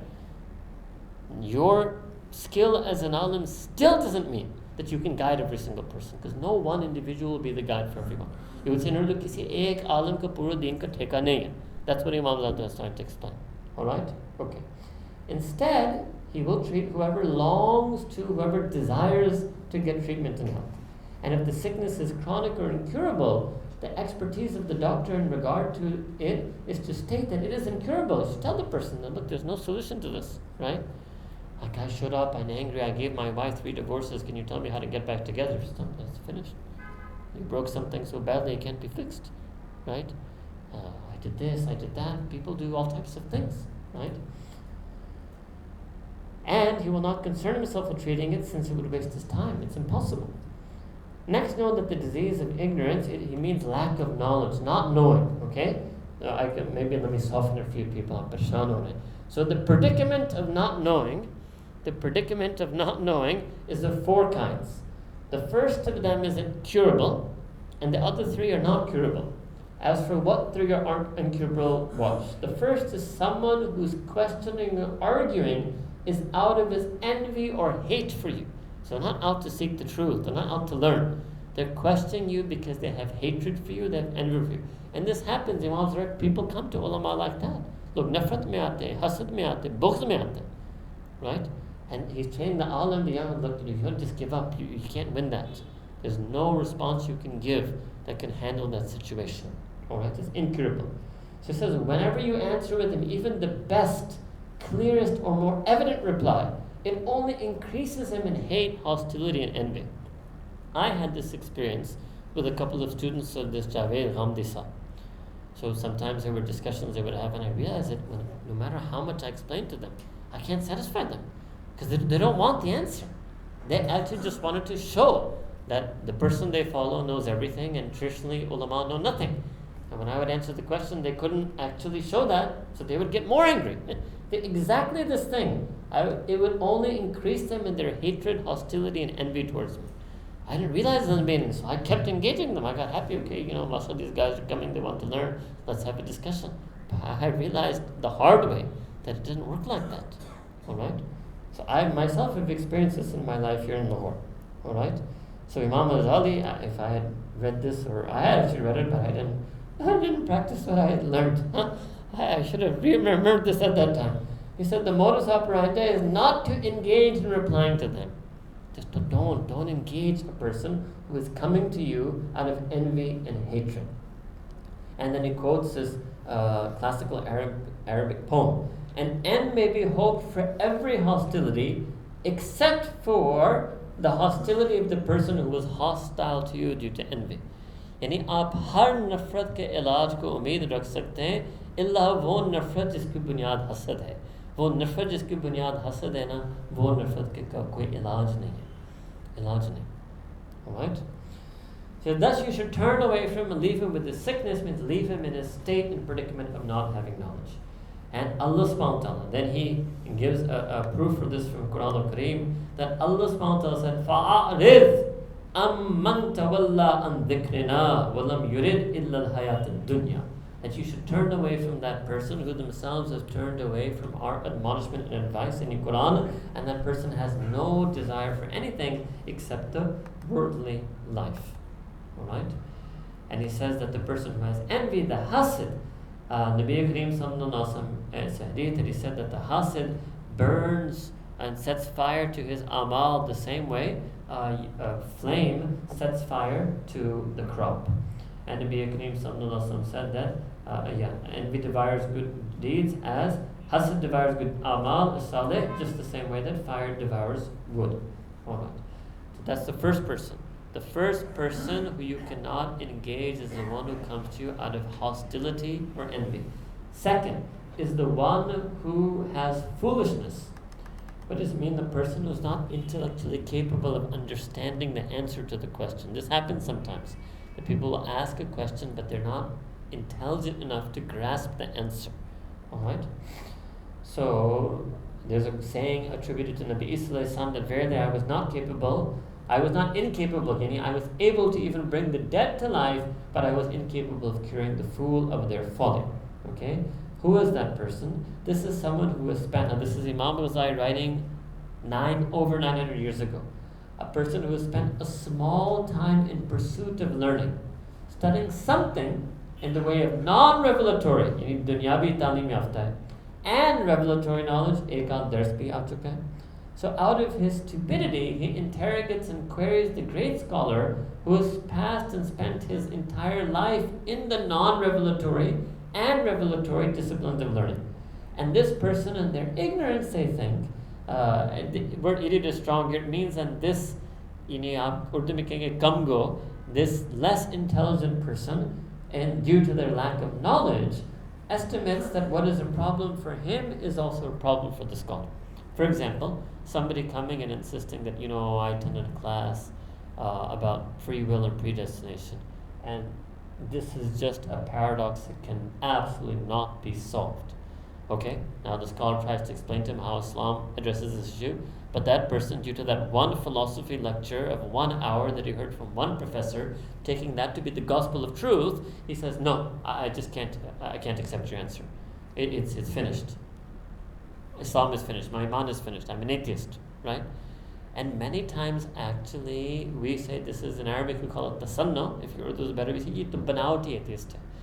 Actually, it's not a real, deep, sophisticated philosophical engagement. It's a flirtatious engagement with philosophy, due to which he has abandoned his long-standing tradition of deen. All right, and often it's because they're not intelligent. He's not as smart as Bertrand Russell. He's not some brilliant person. He's less intelligent.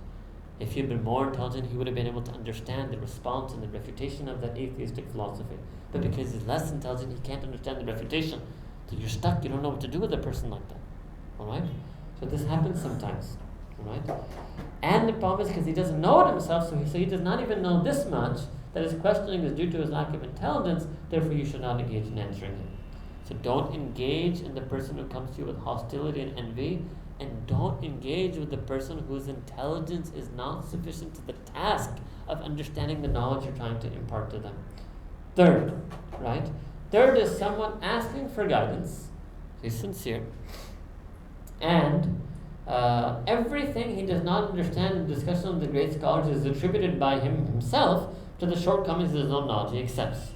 And his questioning is to learn. However, he is unintelligent and does not grasp realities. You should not engage in answering him either. As Nabi Kareem Sallallahu Alaihi Wasallam said, that we have been told, نَحْنُ مَعَاشِرَ الْأَنْبِيَاءِ أُمِرْنَا أَن نُكَلِّمَ النَّاسَ عَلَى قَدْرِ أُقُولِهِمْ, that us, the assembly, and all the Anbiya have been commanded by Allah Ta'ala that we should address people according to their level.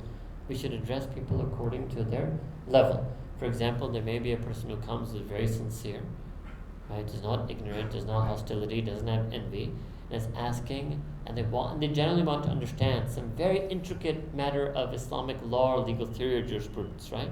But that's an understanding that only a formal student can get. Let me give you an example. This is why a lot of educated people, they don't like to hear this, right? But this is a reality for every branch of knowledge. For example, in science, there's a certain type of literature which is called popular science writing. That is when scientists try to explain things at the level for a non-scientist. The ulama have to do the same thing. We have to explain things for the level of a non-specialist. But then there's a certain type of knowledge that only a specialist can understand. There's a certain type of question. If I go to a physicist, he'll say that, look, Maulvi Sahab, बहुत खुश है कि आप ज़रा physics में दिलचस्पी लेते हैं. We're very happy that you have this interest in physics, but the question you're asking to really understand and grasp the answer, you need a solid background in physics, at least BA level physics, not even PhD, at least BA level physics to really understand the question that you're asking. To understand the question, let alone understand the answer. Now, if a physics professor does that with you, you say, okay, you're right, I was just sorry, don't blame me, I was just kind of interested in physics, but I understand, you're right. If I say that to you, you walk out, bas ji, dekhiye ulama, hame kuch nahi samajhte, इनके लायक नहीं समझते पूरे दीन का ठेका अपने आप को समझते हैं, right? If we try to give you an answer, we say, look, to understand this, you really need to have understood tafsir. You need to have understood 3/4 tafsirs of this ayah. Otherwise, you're not going to be able to understand what I explained to you, what the meaning of this ayah is. To understand, okay, why is there a contradiction in these two hadith? Why did the Prophet sometimes pray and not raise his hands after ruku? And why did he pray and sometimes raise his hand? How is that possible? Why did he pray in two different ways? I said, okay, there's an answer to that. But that answer requires a certain foundational level of knowledge, right? And the problem is you don't have that foundational level of knowledge. What we do for you is we say, okay, look, the way we answer that question is we invite you to study that foundational level of knowledge, right? For example, you go to a doctor, and the doctor prescribes a particular antibiotic to you. You say, okay, when I went in the pharmacy, I saw there are like about 50 types of antibiotics. So can you tell me why you're giving me augmentin and not clarithromycin? What will the doctor say to you? So there's an answer to that question. It's not about that. There's a complete sound basis in knowledge why I'm giving you augmentin and not clarithromycin. However, you will not be able to understand why. I mean, you all get insulted. You realize it's like if you want to understand why, go to medical school or study pharmacology, come back to me, I'll explain to you why I'm prescribing for augmentin and not clarithromycin. But at this point, you won't be able to understand that question.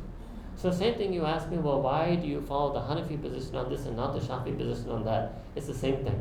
It's because I'm prescribing you augmentin over clarithromycin, because I'm a doctor, I have the right to prescribe. I'm a mufti. You don't, so you won't be able to understand. You won't be able to understand. All right? So you have to accept that. You have to acknowledge that. Why do we acknowledge that in worldly education? Because we're university, so we know what it means. We knew because I was a history person. I know that there was a physics department work alag minute, and that's a separate effort, so I acknowledge that. But because you haven't seen the effort of Islamic scholarship, so it's unknown, unseen to you. When it's unknown, unseen, it's sort of unacknowledged. And you think, no, what's Islamic knowledge? It's what I do is I just read on my own and surf a couple of websites and ask, Sheikh Yahoo and Mufti Google, but that's it. That's Islamic knowledge. Because you haven't seen real Islamic scholarship. You've seen real scientific scholarship, so I'm a non-scientist. You're willing to accept I'm a non-scientist. It's hard for a person to accept I'm a non-alim. All right? So this is what Imām Ghazāli did. But 900 years, but way before, he's writing this at a time when Islam was the greatest civilization on earth, when Baghdad was the Harvard, Princeton, Oxford, Yale, Cambridge of the time. Even when we were at our height, there were issues like this. You can only imagine now how much more of an issue this has become. Okay? As for the sickness which is curable, which is the person whose question you should ask, is the person who's asking for guidance who is intelligent, understanding, is not overwhelmed by envy, anger, love, reputation, prestige, wealth. He's a seeker of Sirat al-Mustaqim. And his questioning and whose questioning and querying are not out of envy, obstinacy, stubbornness, or desire to test. कि देखें चला कर जाकर मौलवी साहब से कुछ देखते हैं वो क्या जवाब देते हैं. Don't think we recognize that when people do that to us. ज़रा देखते हैं वो क्या जवाब देते हैं. Desire to test. So they're not coming to you that this person is curable and it is permissible to engage in a reply to his question. In fact, replying to him and engaging him is fard upon you, O Allah. Right? And actually, this is what we try to increase here in this institute. We need to increase the more beneficial interactions of learning and instructing in our deen. And it's hard, and the best way to sort of counter the non-beneficial is to increase the beneficial. Right? Okay. So all of this was the first thing to give up was again, don't engage in argumentation, disputation. 8 advices, 4 things to give up, 4 things to do. Second thing to give up is that you are on your guard. This is a big jeep thing. You are on your guard against becoming a preacher or an admonisher. وَإِذَنْ وَمُذَكِّرًا. Because it involves much harm unless you first practice what you preach and then you preach to the people. think that what Allah subhanahu wa ta'ala told to Nabi Isa alayhi salam. Imam al-Ghazali was also a scholar of the Bible. Whatever level or whatever transmission of the Bible was, he also used to read, he read the Bible also. Whatever the Bible was at his time, right? So sometimes he even takes quotes from there. To what was said to Nabi Isa alayhi salam that Ya ibn Maryam, O son of Mary, radiallahu ta'ala anha, that preach to your soul, yourself, and if it learns its lessons, then preach to the people, otherwise show humility before your God. But he also knows that many times ulama, this is what they do. They have to give the Jummah khutbah, they have to give bayan, they have to preach. So he says, okay, if you are put to the test, he says, ye aap par azab agar aa jaye, bayan dene ka, waaz nasihat ka azab se aap mein mubtala ho. If you are ever afflicted with this test, then be careful of two things. Number one, first is pretentiousness and talking. And you'll get an idea what pretentious is because when I read the English, the language will tell you. Pretentiousness and talking by way of idioms, allusions, outbursts, verses, poems, for Allah Ta'ala to test the pretentious. Alright? So pretentious is called takalluf. Takallufan. Wah logon ko wah karwana, sher shai, hoo-ha, shor sharapa. Right? So this is what he's saying. Don't do that in your preaching.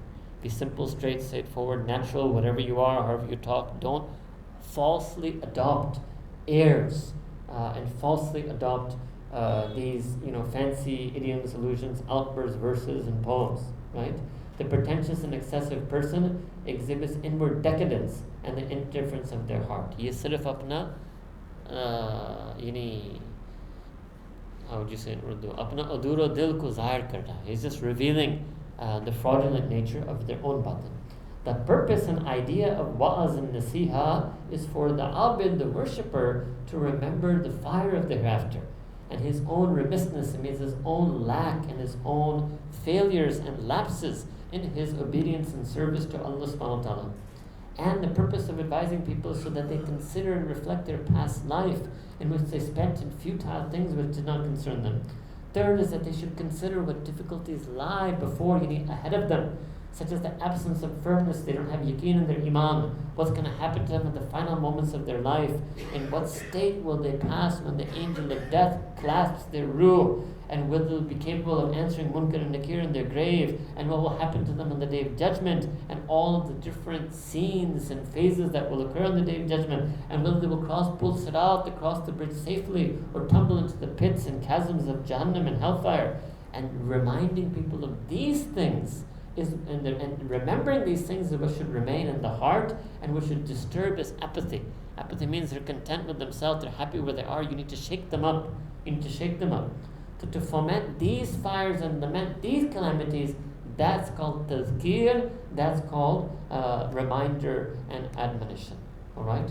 So to inform people of these things and warn them of their remissness and negligence, and to make them see the defects of their nafs, so that the heat of these fires impinges on the congregation and the calamities disturb them, so that they make amends for their past lives, so they make tawbah as far as possible, and their distress means that now they are true have a fikr and concern and worry for the days that they passed in their previous life, and the life lived up till now, and disobedience to Allah Ta'ala. All of this is called wa'az, this is called preaching, right? And he gives an example, so I'll do it once for you, and then I'll show you a different way in English what he's trying to say. It is as if you saw that a flood was bearing down on a person's house, and him and his family are inside, and you say to them, look out, run from the flood. So that's the correct thing. In these circumstances, does your heart long for you to give the owner of the house your message with pretentious expressions, anecdotes, allusions? It is completely repugnant to you. The situation of the preacher is like this, and you should give them up. What does it mean? So to give an example, it would mean that, let's say you see the flood coming to the house. You say, O dweller and inhabitant of thine house, the waters sent from thy Lord are proceeding in ever-increasing speed and urgency unto thou and thy family. Proceed haste with and exit from thy dwelling. Would you talk like that? This is tasannuh, this is takalluf, this is fancy, flowery speech. You would say, no, look, get out, look out, run from the flood. That's how you would talk. It's just the same thing. People, the fire of Jahannam is encroaching upon them because of their lack of amal, their abundance of sin, their negligence of deen. They're mistaking their Rabb for an absent Rabb. So you need to talk to them in straight up, straightforward, frank, forthright language, and just get rid of the flowery expressions and flowery poetry and hoo-ha and va-va. Alright? If you want to know what that is, I won't do that. I won't take names. But there are certain people, if you YouTube them, अब मैं नाम नहीं बताता क्योंकि मुनासिब नहीं है. But बारह मैं आपको बताऊं that on YouTube there are some examples of hoo-ha, shor sharaba, va-va. Alright? And people's lives don't change because of that. People go in and they hoo-ha, va-va karte, and then they go home and their life remains the same. Alright? So it's not about dancing and jumping and yelling and screaming. Alright? That's not what deen is. That's not nasiha. And the best proof of this is that's not the way Nabi Kareem Sallallahu taught Sahaba. That's not how he changed their lives. Right? He didn't give all these things. He didn't embellish and talk to the Sahaba Karam like that. Alright? Okay. So this was one big thing. He says, okay, look, basically if you give bayan, you have to give it straight up. Best thing, don't give bayan unless you've already practiced what you preach. If you find that you have to preach to the people because they need guidance, and you yourself are like me, you're still a work in progress, you have to do it, then don't have the flowery expressions. Alright? Second way is that your effort in your preaching should not be for the people in your congregation to roar or show hysteria and tear at their clothes. I guess this is the Shor part. Roar or show hysteria and tear at their clothes so that it is said, Kya baat. What a gathering that was. For all this is worldly, this is all dunya. And all of that is produced by indifference. Rather, your zealous, your hardcore, deep desire and intention should be lead people from the dunya to the akhirah, to take them out from laziness to obedience, to take them out from all acquiring, more greedy and unrelenting acquisition of the world, to contentment and ability to say bus to the world. From stinginess and miserliness to instead generosity and charitable behavior. From doubts about Imām to certainty and conviction. From laziness and apathy and indifference about their state to conscientious vigilance and awareness of their state. And from illusion and delusion to a state of always having the zikr of Allah subhanahu wa ta'ala. You should evoke in them the love for akhirah and loathing for the dunya. You should teach them about ibadah and zuhud, about worship and being less material in this world. Don't allow them to become complacent and lazy due to the kindness of Allah subhanahu wa ta'ala on them. I mean, Allah ta'ala gives people a lot and that makes them lazy. Allah ta'ala adorns them with His worldly blessings and that makes them forget that same being. Alright? Since predominating in their natures is disinclination from the path of the Sharia. So basically they are staying away on manhaj al-shari. They stay away from that. وَالسَّعْيُ فِي مَا لَا يَرْضَ اللَّهِ. And they're so busy and chasing down those and striving for those things that displease Allah subhanahu wa ta'ala. And they've got caught up in bad virtues, vices, bad morals, bad attributes. Alright? So that he says that you should cast in their hearts the fear of Allah subhanahu wa ta'ala. You should alarm them, warn them, and you should put them on guard regarding the pitfalls and dangers they have yet to face in their life. Perhaps then their inner temperament and their batin will become changed, will become transformed, and then their outward behavior will become exchanged, meaning now they will outwardly become people of virtue as opposed to being doing outward acts of sin. And then from that tawbah and repentance they make, then they will make tawbah and repentance from the disobedience they used to commit. All of these things are what you should try to draw out and should appear in them as a result of your preaching. This then is the right way to preach and advise, and all preaching that is not done thus, which means not done to truly, sincerely bring out the spiritual reformation and transformation, anything other than is a curse upon both the speaker and listener.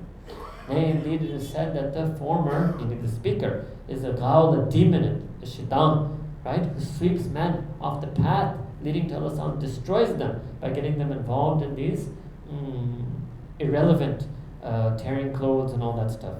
And they must flee from such a person, since such a speaker will wreak havoc on their religion, the like of which even shaitan himself cannot. It is incumbent on whomsoever has the wherewithal means capability to remove such people from the mimbar, remove such people from the lectern, from the pulpit, and to prevent them from being able to speak This is part of Amr bil Maruf wa Nahy anil Munkar. Alright? So there's two things. Third thing is to give up is that you have nothing to do with princes and rulers. Don't be sarkari darbari mullah mola. Nothing to do with princes and rulers, nor see them, because the spectacle of them, gatherings with them, socializing with them are serious danger. If you are put to the test by this, right, then you should avoid praising and complimenting them, for Allah Ta'ala is angered if a wrongdoer or tyrant is praised. And whoever prays for their long life, he wants Allah Ta'ala to be disobeyed on earth. Because Imam Ghazali was living a time when the rulers were corrupt. So if you make dua for the life of the ruler, and the ruler is unjust, the ruler is causing injustice and oppression, if you're praying for his life to be longer, you're praying for his oppression and injustice to be longer. Allah says you can't be making dua for such people, right? Obviously, if the ruler is not corrupt, not unjust, then obviously the alim can and should go meet the good, just rulers and try to work together in ways to bring about betterment in the society, right? It's a sad reflection on that early period of medieval period of Muslim history that the rulers were so corrupt at that time. All right. Here, I think all of you know your Muslim history, know that unfortunately it happened very quickly, right? And basically the Umayyads and Abbasids, both of them were pretty much largely, with some exceptions, no doubt, largely corrupt. And it's something that has continued and continues still today in the majority of leaders of the Muslim states in the world. All right. Fourth thing to give up is accept nothing of the benefaction of princes nor their presents. Don't take the hadiyah from the rulers and the ministers and the princes, even if you know they were acquired legitimately, even if it's halal. Because when you expect it from them, it degrades your deen. You're lowering yourself, O Adam. It degrades you in your rutbah, in your daraja, in your manzil. Alright? And sycophancy, partiality for them, means it will make you soften to them. Because when he treats you nicely and gives you gifts, he gives you nice plot for your masjid, madrasa, then when he does something wrong, you won't be able to speak out against him. How can you speak out against him? He's the one who gave you plot for your madrasa. So you'll be softened up. You won't be able to do your duty as a caller to the truth and as a caller to justice. So don't accept things from them. It's what in English we call patronage, right? Don't take state patronage, all right? All this is corruption in religion. The least of its harm, least of it, is that when you receive their donations and benefit from their material possessions, you like them. And whoever likes an individual will prefer him to live longer. And then preferring the survival of the tyrant constitutes a desire for the creatures of Allah to suffer tyranny under them, and a desire for the ruination of the world. You can tell that things were quite bad at Imam Ghazali's time. Alright? What is worse than this for deen and our final outcome, our anjam? Beware the suggestions of shaitan, or some people's talk to you, some people trying to convince you, does not deceive you to the effect that the best and most appropriate thing is for you to receive the money from them and distribute it amongst the poor and beggars, for they are wasting it on living in disobedience, and you're spending it on helpless people is better than they're spending it. Imam Ghazali bought tight malnourished. What he's saying is a person might think that, okay, look, let me take the benefaction of this minister, because if I don't take his money, he's just going to spend it on building himself his mansion number 5 and DHA new phase when it's get built, right? So better I take his money, at least I'll use his money on the poor and the needy, and I can use his money for social work and social welfare.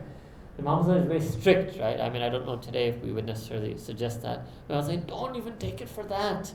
Just don't touch them and don't touch their money. Allahu Akbar. That's what he was saying. Alright? Because he said Shaitan has severed many people's necks by these whisperings. So probably what Imam Ghazali saw is it's very easy to get corrupted. The first time you take money, you took it, okay, I give it all for social welfare. Second time you take it, third time you take it, fourth time you take it, fifth time you take it, sooner or later Shaitan will get you, right? And then you'll be corrupted, right? And so Imam Ghazali was worried. He wanted the ulama to be pure. He wanted the integrity. Like today in Western, especially Scandinavian, European countries, the way they talk about the integrity of the civil servants, right? That the civil servant should have this level of impeccable public servant, civil servant should have the level of impeccable ethics and integrity. That's what Imam Ghazali wanted for the ulama. Alright? Because he viewed the ulama like that, as the khuddam of the society. That the ultimate civil servant and public servant was the alim in that society. Alright? So these were the 4 things that you should not do. As for the 4 things which you must do, these are quite easier because he's mentioned things like them before. Number 1, you must make your relationship with Allah subhanahu wa ta'ala, your muamala with Allah subhanahu wa ta'ala, such that were a servant of yours to behave thus with you, you would be content with him and not weary of liking him nor get angry. In other words, you want your employee, your junior, your khadim to do every single thing you say. You should do everything Allah Ta'ala says. You would get upset at your driver if just once he refused to take your son to school. Just once. If he says, I just don't feel like it. You say, what? You say, sir, I just don't feel like taking your kid to school today. I've been with you for 10 years, but today I just don't feel like it. Most people would fire the driver on the spot. But you want to be like that guy, I just don't feel like praying Fajr today. You want to be like that with Allah subhanahu wa ta'ala. That's what Imām Ghazāli is saying. You have an employee at work. He shows up late for a meeting. You get angry. And you ask him, was there any reason? You say, no, I just didn't feel like coming on time. You say, what? You say, well, come on, boss. 10 years I've always been on time. Today I didn't feel like it. All right? Give me a break. You say, what? Right? So you make qaza, salah. Why? For any reason? I just didn't feel like praying it on time. To be as good a subservient subordinate to Allah Ta'ala the way you want people who are your subordinates to be subservient to you. You getting some ideas? I'll give you 2 examples, now you can see. Right? Keep taking it further. And we're not like that. So it's a very interesting way the Imām Ghazāli does advise. We don't do that. हम अपने मातहतों से वो ताबेदारी और फरमाबरदारी का मुतालबा करते हैं जो खुद अपने रब के मातहत हैं. हम इतना अपने रब के साथ भी इतने फरमाबरदार नहीं. ठीक है? Now I explain it for you in Urdu. Alright? I'm close to getting there that I can do these things in Urdu, inshallah. There's an Urdu translation of this also. You can put that in front of you. Right? But we lose the poor online people. खैर वो एक और भी मखलूक आ जाएगी उर्दू वाला भी पूरी दुनिया में होते हैं. So the first thing, take it, and this is the first thing. And whatever would dissatisfy you for yourself on the part of this hypothetical subordinate of yours, it should also dissatisfy you that you shouldn't do that. But Allah Ta'ala, He is actually your Malik. He is the real Malik and you are the real Abd. The real Malik of the relationship is between you and Allah subhanahu wa ta'ala. It's not employer-employee. It's not man, household staff. Isn't that the real Abd, the Malik relationship is between you and Allah subhanahu wa ta'ala. Second is that whenever you interact with people, deal with them as you would wish yourself to be dealt with. Centuries later in Victorian England, they came up with the golden rule, do unto others as you would want them to do unto you. Imām Ghazāli is saying this centuries earlier. Alright? When you interact with people, deal with them as you would wish yourself to be dealt with by them. Right? If you were parishan, running late for a meeting, and you drove fast and you kind of cut somebody off, you don't really want them to chase you down and yell at you because you are in a rush. So when somebody is in a rush and does that to you, don't chase them down and yell at them. Alright? The third thing to do is, and for a worshipper's faith is incomplete until he wants for other people what he wants for himself. So this is actually hadith of Nabi Kareem sallallahu alaihi wasallam. None of you has perfected their iman until he loves for their fellow believer what he loves for himself. Third, is that if you read or study knowledge, you get any knowledge of deen, ilm of deen, your knowledge must improve your heart and purify your nafs. Different. See, our concept is knowledge is for the mind. The Muslim is saying, no. If you take it, you get in the mind is the tool of knowledge. It's not the end of knowledge. It's like your mouth. Your mouth is where you get the food, but it's supposed to go to the stomach, right? Your mind is just like your mouth. Your mind are the jaws of knowledge. You acquire knowledge. You consume knowledge through your mind, like we consume food through our mouth. But the purpose of knowledge is it should have an effect on our heart, a positive, beneficial effect on our heart, and it should purify our nafs. So swallow your knowledge. That's what Imām Ghazāli is saying. Alright? Just as if you learned that your life would only last another week, then what would you do? Sometimes it happens, you go to the doctor, you got stage 5 cancer, We never knew. We got 1 week, right?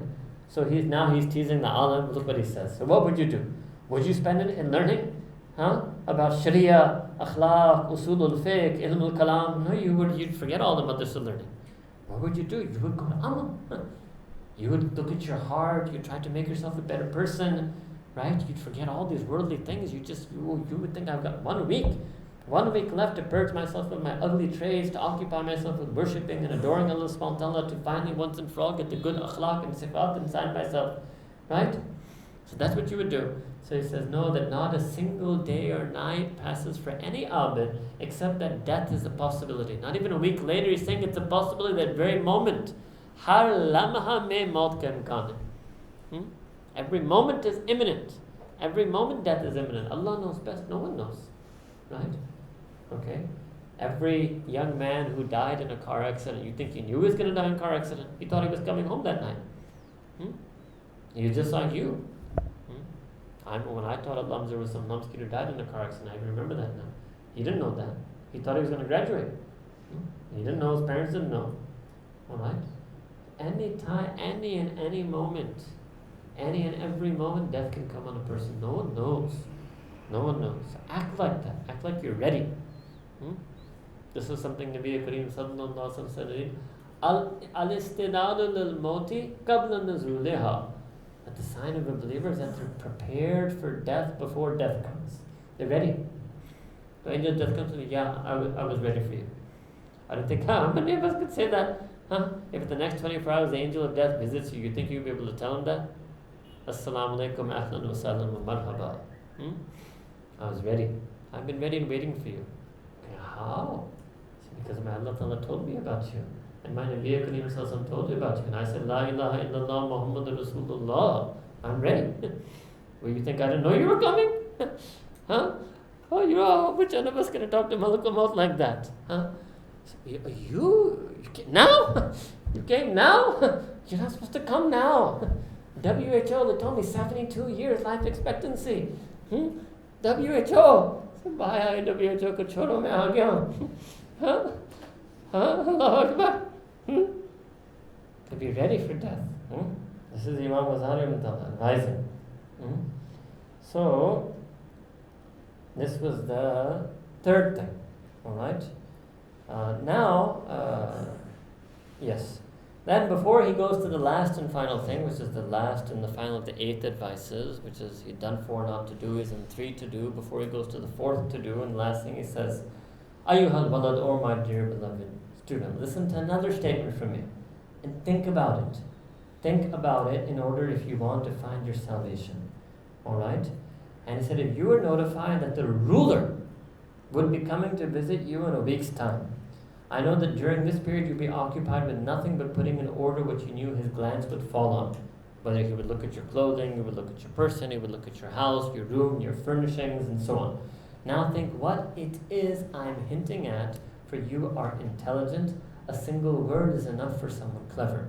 Sayyidina Rasulullah said, Allah Ta'ala will not look upon your forms. Inna Allah la yanzuru ila suburikum wa la ila a'malikum walakin yanzuru ila qulubikum wa niyatikum. That Allah Ta'ala is not going to look at your outward appearance and form, nor at the outward appearance of your deeds. Rather, Allah Ta'ala's gaze will be upon your hearts and on your intentions. So if you want to prepare for Allah Ta'ala, prepare what He's going to look at, purify your heart and purify your intentions. Purify your heart and purify your intentions. So then he says that, okay, if you want to know what are the states of the heart, so he refers the student to look at Imam Ghazali has this famous book, Ihya al-Muddin. He says, go read the Ihya. Go read Ihya al-Muddin and the other books that I've written. And then the other books I've written on this topic. Imam Ghazali has several other books. Mukashafat al-Qulub is another work, Ihya al-Muddin is another work, etc., etc. He says, this knowledge is an individual obligation. It's far than every person to learn how to purify their heart and intentions according to the teachings of Islam. Just like it's far than every person to learn the outward amal, outwardly how to pray salah, it's also far to learn how to purify one's heart and intentions. Alright? While others are a collective obligation, other high level things about tazkiyah and tasawwuf required in every individual, except the amount needed to fulfill one's own individual obligations to Allah subhanahu wa ta'ala and to perform them. And it is Allah subhanahu wa ta'ala alone who will grant success in a person's acquiring this knowledge. And finally, the fourth thing is you should not stock up more of the world's produce than is adequate for 1 year, as Nabi Kareem sallallahu alaihi wasallam used to arrange this for one of his wives, saying that, "Oh Allah Ta'ala, make the sustenance of the family of Muhammad sallallahu alaihi wasallam enough."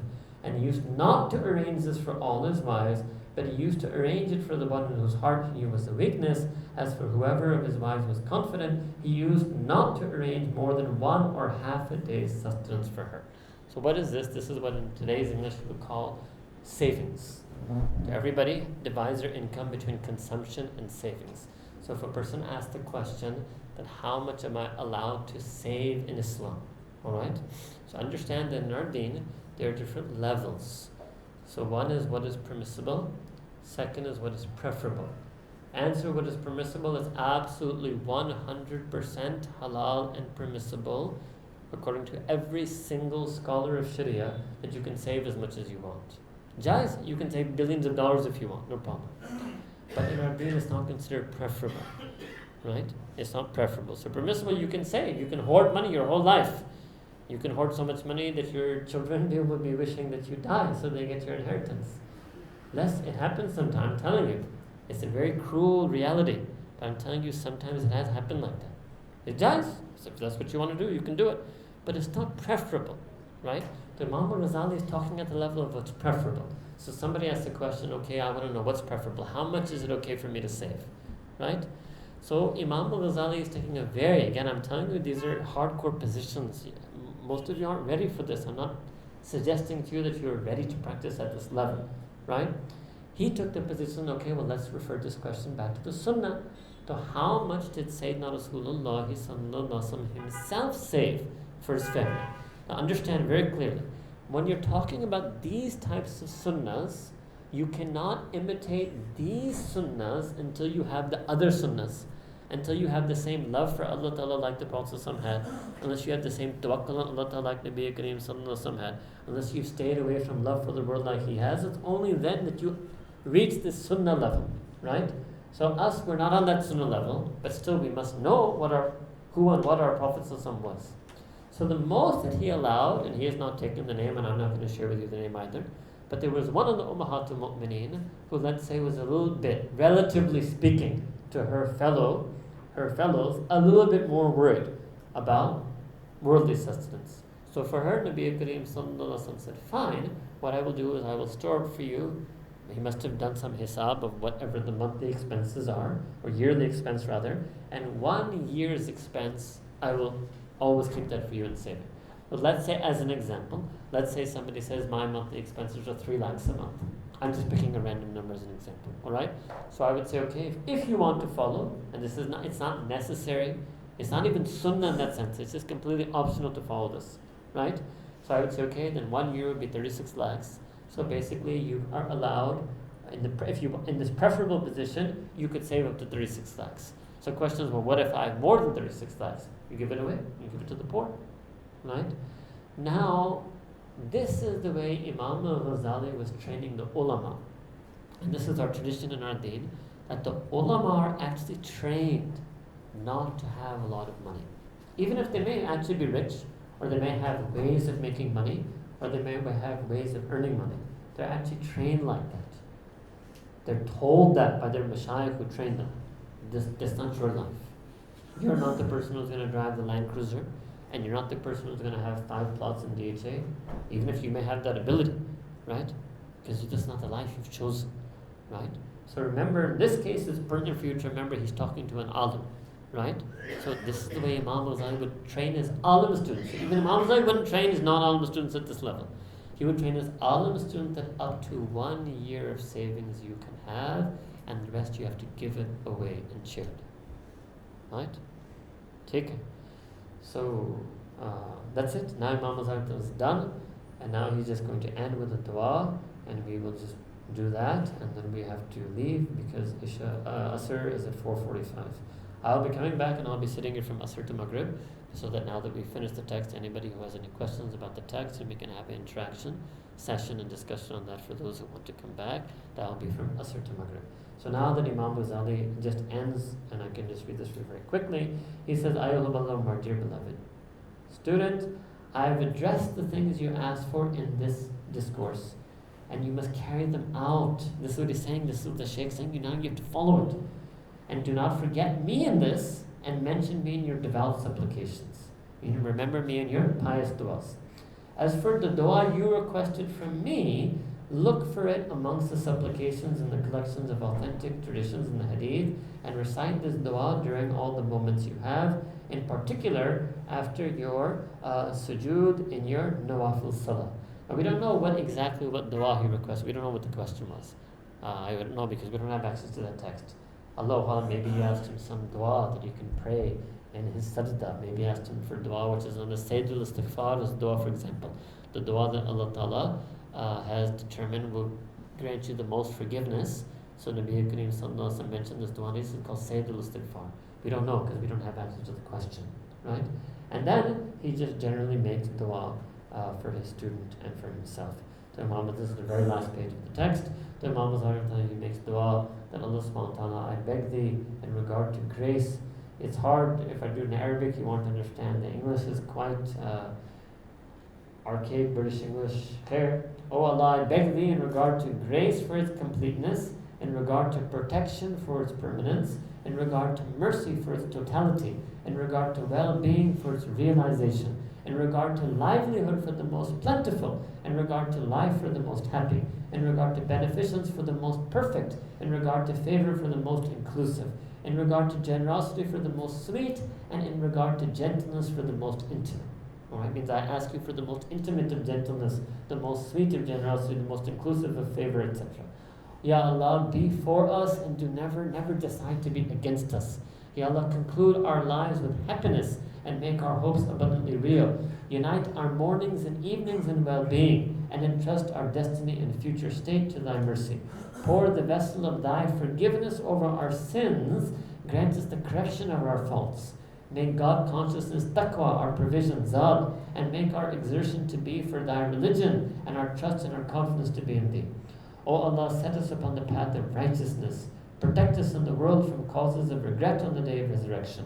Lighten the weight of our sins. Endow us with the way of the life of the godly. Restrain us from and avert from us the evil of the wicked, and release our necks and the necks of our fathers, mothers, brothers, and sisters from hellfire by thy mercy, thou infinitely precious, thou ever forgiving, thou bountiful one, thou veiler of sins, thou omniscient and omnipotent. Alright, Birahmatika ya Azizu ya Ghafaru, ya Kareemu ya Sattaru, ya Alimu ya Jabbar. Ya Allah, Ya Allah, Ya Allah, Birahmatika ya Arhamar Rahimin, wa ya Awwal al-Awwalin, wa ya Akhir al-Akhirin, wa ya Dhal Quwwat al-Mateen, wa ya Rahim al-Masakin, wa ya Arhamar Rahimin. La ilaha illa anta subhanaka inni kuntu min al-Zalimin. Wa sallallahu ala Sayyidina Muhammadin wa alihi wa sahbihi ajma'in. Walhamdulillahi Rabbil Alamin.